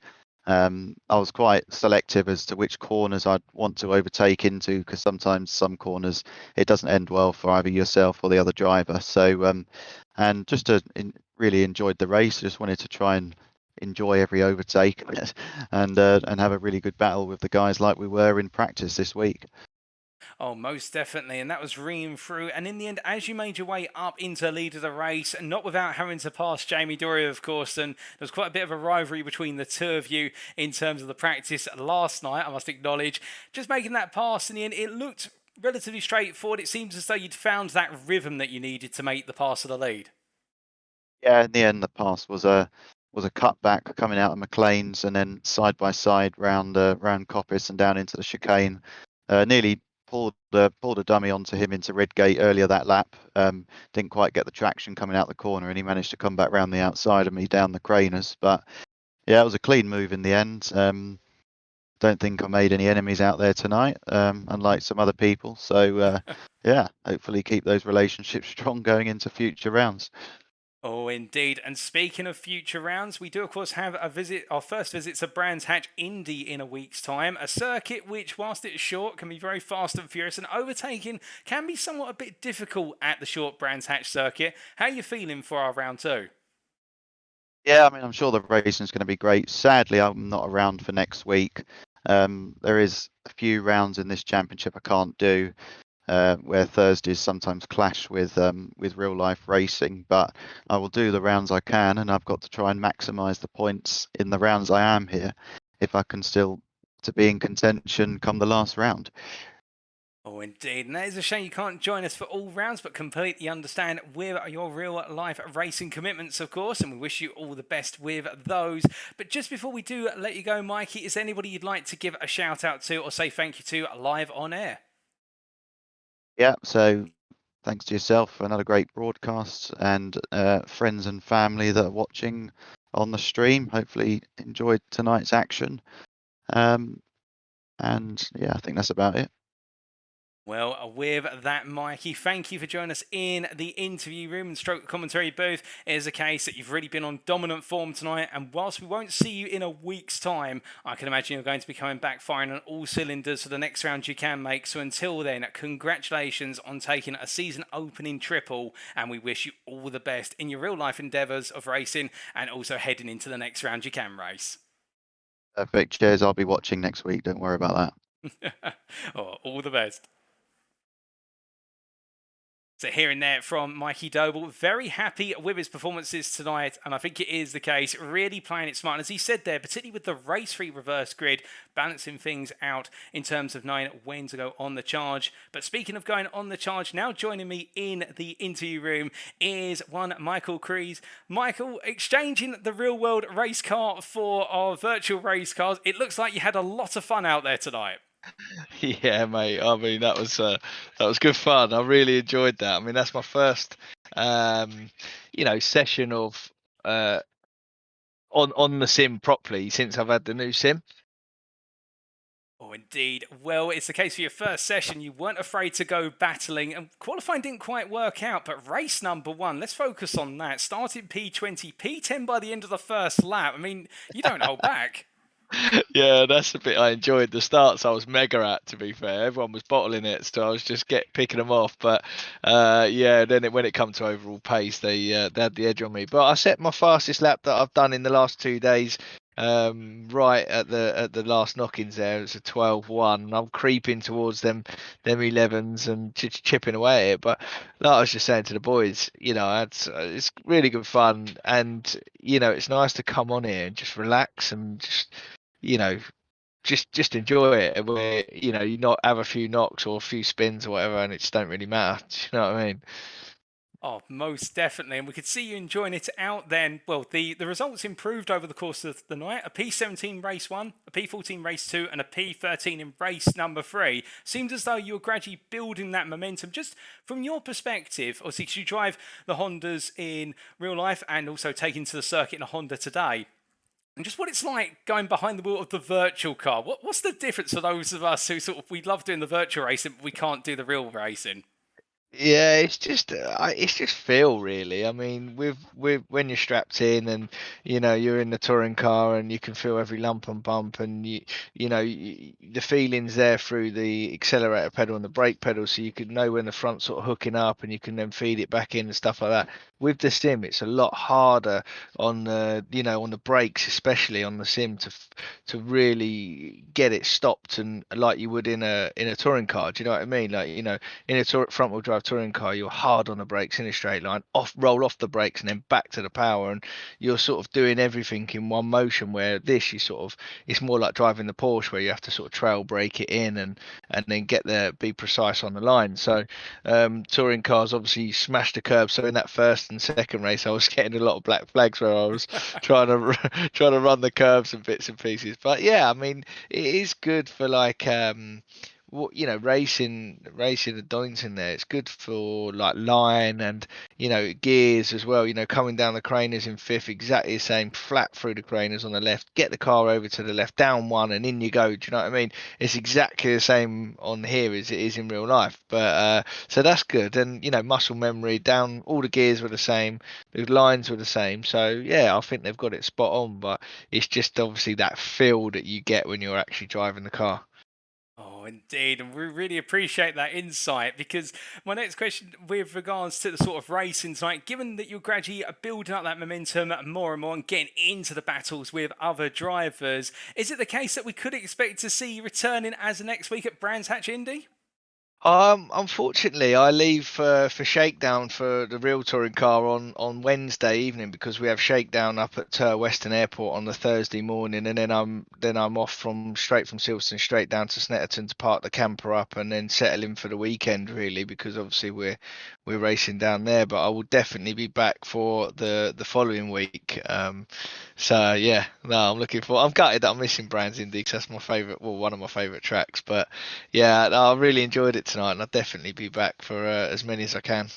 Oh, well, that's absolutely brilliant to hear. Well, I think everyone in the paddock will be very glad to hear that you'll be out on circuit with us in future rounds. But just before we do let you go, is there anybody you'd like to give a thank you to or a shout out to live on the broadcast? My little boy who sat next to me, coaching me the whole way through the sim stuff, and Hugo, and yeah, just the boys, Jamie and the lads that have set this up. It's so professional. It's really good fun. Like, it got a little bit feisty in race 3 there, and a few people losing their tempers, which I thought was quite funny. And but everyone seems to have a really good night. And even if you're pedaling around at the back like me and Colin, me and my number 1 mechanic, we're at the back in that one. It's still quite fun. You've all pick your own little battles, and fair play to that fella at the front, Mikey. He's been super quick, and a 1:10.8 in the last race I've just heard that he done, which was, I've got a long way to go to find that sort of pace. Oh, well, I'm sure as time goes on, the rounds go on, the ones you can make, the pace will come, and I'm sure you'll form a few rivalries, perhaps with Colin or Turty, some of the other members. But until then, Michael, it's a pleasure to talk to you, and I wish you all the best in the shakedown that's coming up. Cheers, Paul, mate. You've been fantastic. I've been listening to you in and out of sessions, obviously, and you've done a good job, mate, as well. So thanks, everyone, for tonight. I really enjoyed it. Oh, thank you as well, Michael, and we'll catch you again soon. Cheers, mate.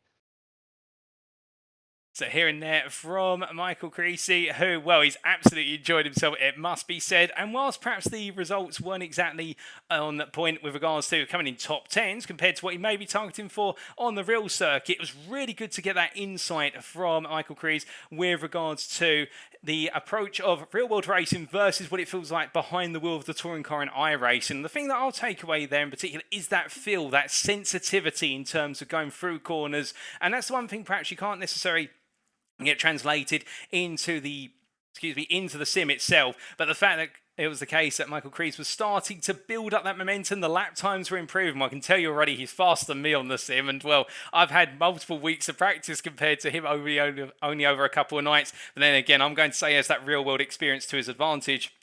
And well, whilst he won't be joining us at Brands Hatch Indy, he is likely to be back, of course, in a couple of weeks' time. Perhaps at our Thruxton equivalent of the Canadian Tire Motorsports Park, alternatively Alton Park, which is shortly after. But whichever way it's the case, when he's out of the circuit, it's going to be a blast.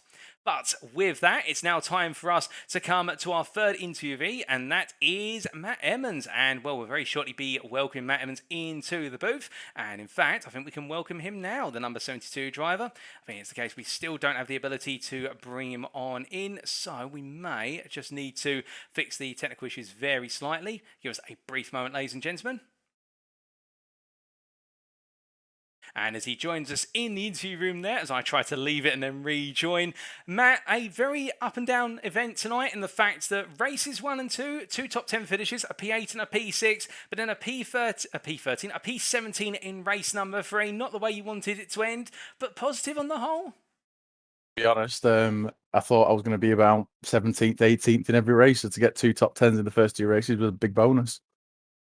Well, indeed. And well, that itself is absolutely brilliant to hear. And in terms of surpassing your expectations, qualifying going quite well in the end. It looked as though the car was gradually settling in nicely in your hands. Did you feel as though the lap times were still continuing to improve as qualifying came to the end? Yes and no. I felt like the time was there to get higher up, but I couldn't put the lap together. I kept making the mistakes, putting a wheel off on the grass and losing a bit of time here and there. But I think if I'd have got a perfect lap in, I think I could have got maybe one more position, but there was no chance of catching Jamie or Mikey or anyone ahead. Well, despite qualifying, of course, perhaps not having that time available in the car, it was the case in the races themselves, particularly race 1. You got off to a good start. In the end, fighting for that around that P8, P7 position. It looks very nip and tuck out there regards to those battles back and forth, and particularly with some of your colleagues from NXTGEN Racing. Just take us through, because I think you're battling quite a bit with Lee Horn. Yeah, I was, and again, that was a shock because I know Lee's really quick in these. They're probably thinking they're his favourite cars in iRacing, and I've not done them since the PMR series properly. I kind of focused on GTs, but to jump back in them and have the pace and be able to have the battles that I'm having with everyone is quite exciting for me, if I'm honest. Well, with it being quite exciting, also taking the charge to some of the more experienced TCR or touring car racing drivers in the NXTGEN team, that's fantastic to hear. But in terms of the dynamics, of course, the fact that our grid for race number 2 was set based on the results of race 1, did that sort of set the way you approached race 1 in terms of you needed to charge up through the order, or was it the case that you were targeting a particular position and thinking, I can get a consistent set of points across the first 2 races? I think was it 6th I qualified or 5th? I can't remember which one it was now. It was, I think it was 6th. 6th, yeah. Well, to be honest, I thought, right, if I can get 5th or 4th, happy days. And then I think I was running 3rd at one point. And I think I had the contact with Rob that put me back. I can't remember. It was race 1. That was like I was having a nosebleed. I was that high up. It just didn't. It felt strange to me. But to be honest, I'm happy with just the top 10. I thought, thinking to myself, just get race 1 out the way because I know the grid will set for that, and then I can push on. Now I'm getting finding my feet, getting a bit more comfortable, and it did plan out a bit that way for me. Well, indeed, it looked as though as race number 2 went on, you were settling down. And in fact, I was incorrect there. It was P5 you qualified. So in the end, a much better qualifying lap than I think we even attributed.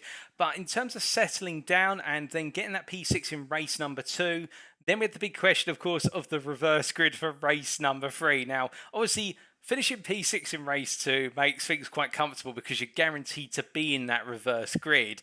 What went through your mind when you heard it was P9 where we were going to be doing the reversal from? You held it upside down. No, to be honest, I thought I couldn't figure out in my head where I'd be starting from.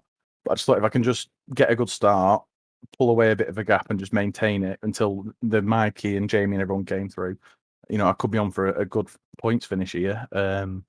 But I think I had the contact with Andrew in race 3 into the, I think it was the old hairpin at the bottom of the hill, that put spanners in the works to that. Yes, it was an unfortunate contact, I should say, between yourself and Andrew Holmes in the run on down and up towards what it was the old hairpin. But that knock in the end lead into what was a difficult end to your racing today, P17. But some good points across the board, and with this momentum you've built and the fact that I think the pace is starting to build on your side and there's a lot more pace than perhaps anticipated, how are you feeling for a week's time when we make our way for round number 2, which is at Brands Hatch Indy? Worried, in all honesty. From past experiences of doing anything at Brands Indy, I've struggled. It's one of them nemesis tracks for me. I just, in the back of my head, I fear it in some parts. I know if I knuckle down and practice, I'll probably find a few more tenths, but I don't think I'll have the pace that I showed tonight. So then after that, I think it's coming back to focusing on for the future tracks. Well, we'll have to wait and see if your prediction materialises or whether you outperform your own expectations again like you have tonight by the sounds of things. But before we let you go, Matt, is there anybody you'd like to give a shout out to or a thank you to live on the broadcast tonight?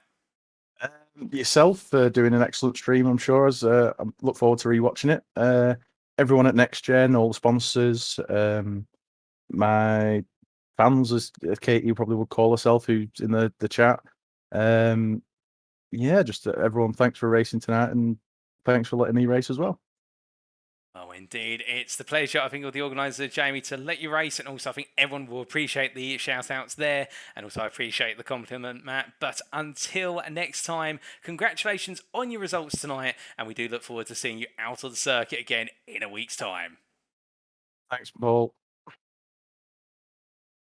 So hearing there from Matt Emmons, and what was the case, outperforming his own predictions. And I think it's going to be one of those situations whereby I think Matt needs to give himself a little bit more credit than it's due. Albeit I do appreciate that he's going in there with low expectations, and then if he outperforms them, he's feeling quite happy about things. And what could have been if it weren't for the knock at the start of race number 3? Could he have potentially even crept into the top 5? That's a what if. We will have to find out another day, perhaps in a week's time. Perhaps he'll exceed himself at Brands Hatch Indy, but it is a circuit that takes no prisoners, I can tell you that. But now we must come on to our final interviewee for the evening, and that is Rob McGregor. And well, as we try to bring him into the interview room, and it is the case, I don't think we've got the ability to do so we're just going to have to ask our technicians to bring him on in, because we are using Discord at the moment. Give us a brief moment.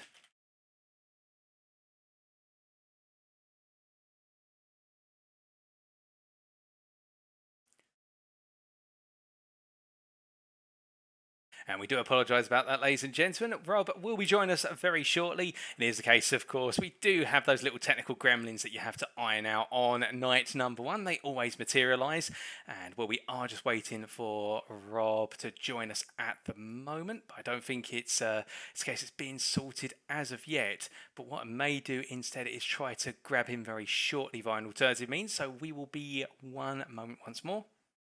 And in fact, as he joins us in the interview room, Rob, appreciate you've had to wait some time, and apologies for the slight delay.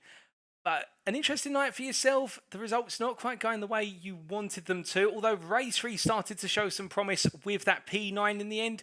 Would you say it's a night to build from? Yeah, definitely. There's a lot of positives to take out of that, especially with the race 3. My qualifying, I felt I had pace, in the first race as well. But, yep, these things maybe don't go to plan all the time, but we can push on for the next race and see what happens there. Oh, most definitely. And let's talk about your qualifying. It was the case, qualifying P6 in the end, what was a 112.010, and in the end only missing out P5 by less than 12 thousandths. That's how close it was. In terms of your qualifying lap, was it the perfect lap, or was there a bit more out there? Yeah, there was definitely, for me, I think there's a bit more out there, a bit more left on the table. You know, I think I could have dipped into the 111s. It was possible. Just to hook it up. You know, touring cars, the field is like really, really tight, as you can see.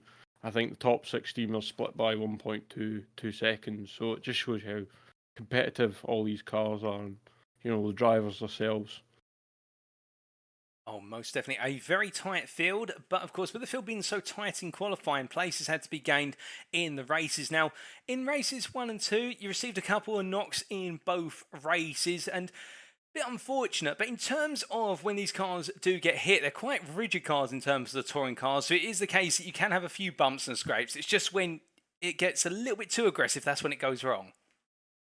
Yeah, I had a good race with Matt Emmons in the first race, and then obviously we kind of knocked into each other, to be fair.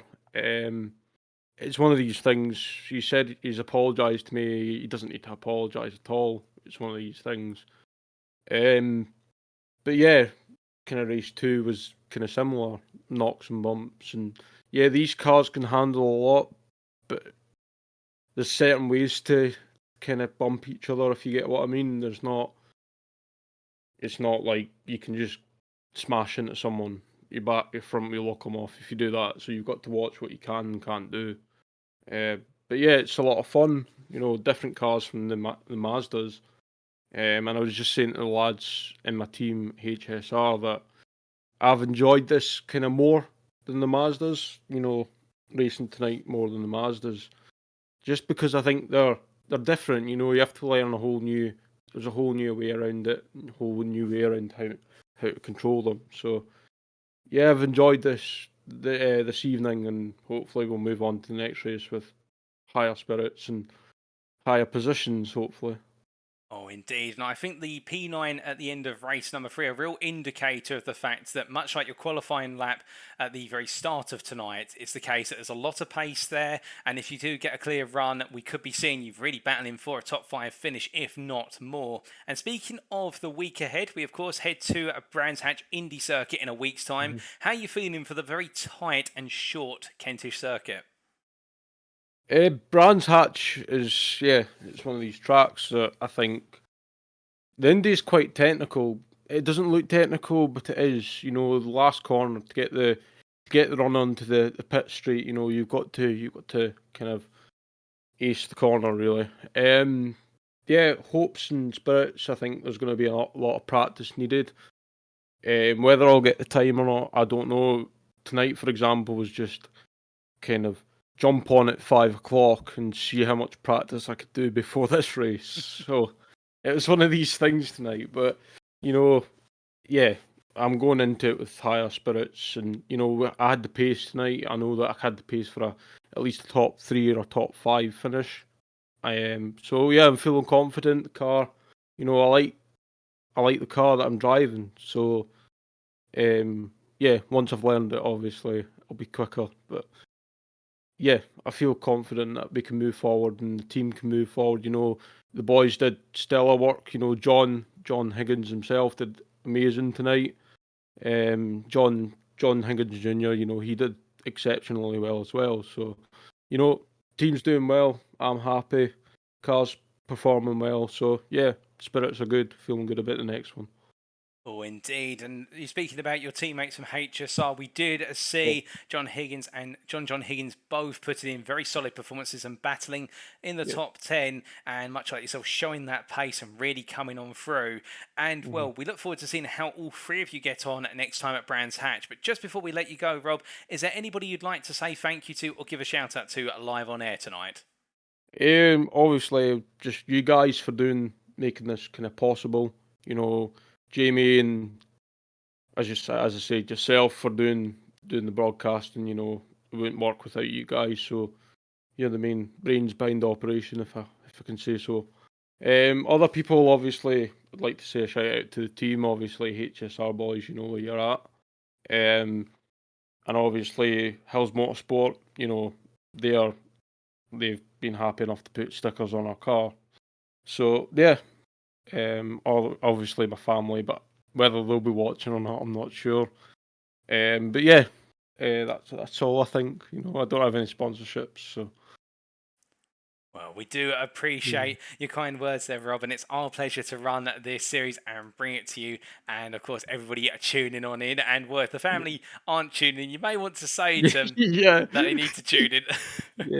Yeah, and obviously a big shout out to those that are watching. You know, like taking time out of their lives for us to entertain them. So yeah, it's yeah, you guys are the main guys behind the operations, but everyone else, you know, thanks for watching and stuff as well.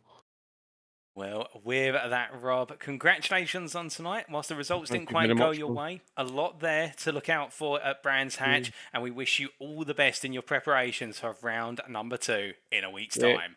HSR will be back, don't worry. We'll be back with a band. Oh, we look forward to it. All the best to the team. Take care, buddy. Cheers, man. So hearing there from Rob McGregor, or Robert McGregor as he's known in full, and you can hear that confidence coming on through from Robert McGregor. It is the case that HSR definitely feel as though they've got a lot of pace, and it'll be interesting to see how they get on, both McGregor, but also Higgins Jr. and Higgins Sr. in a week's time at Brands Hatch. So I think we could be looking at least a podium for one of them, if not a bit more. And, well, they'll be coming on full force, much like in the MX5 Cup Season 2, where we saw HSR really step it up a notch, it must be said. But with that, ladies and gentlemen, it is time for us to wrap up. Thank you very much for watching. And if you did enjoy tonight and you want to know more about the Next Gen Racing community, whether it be just this series, the NXTCC, alternatively the other series we run, or what else we do outside of running series in the world of sim racing, it is the case you can go to our official website, nextgenracing.co.uk. Alternatively, if you're more of a Facebook user, you can always go to facebook.com/groups/NextGen Racing.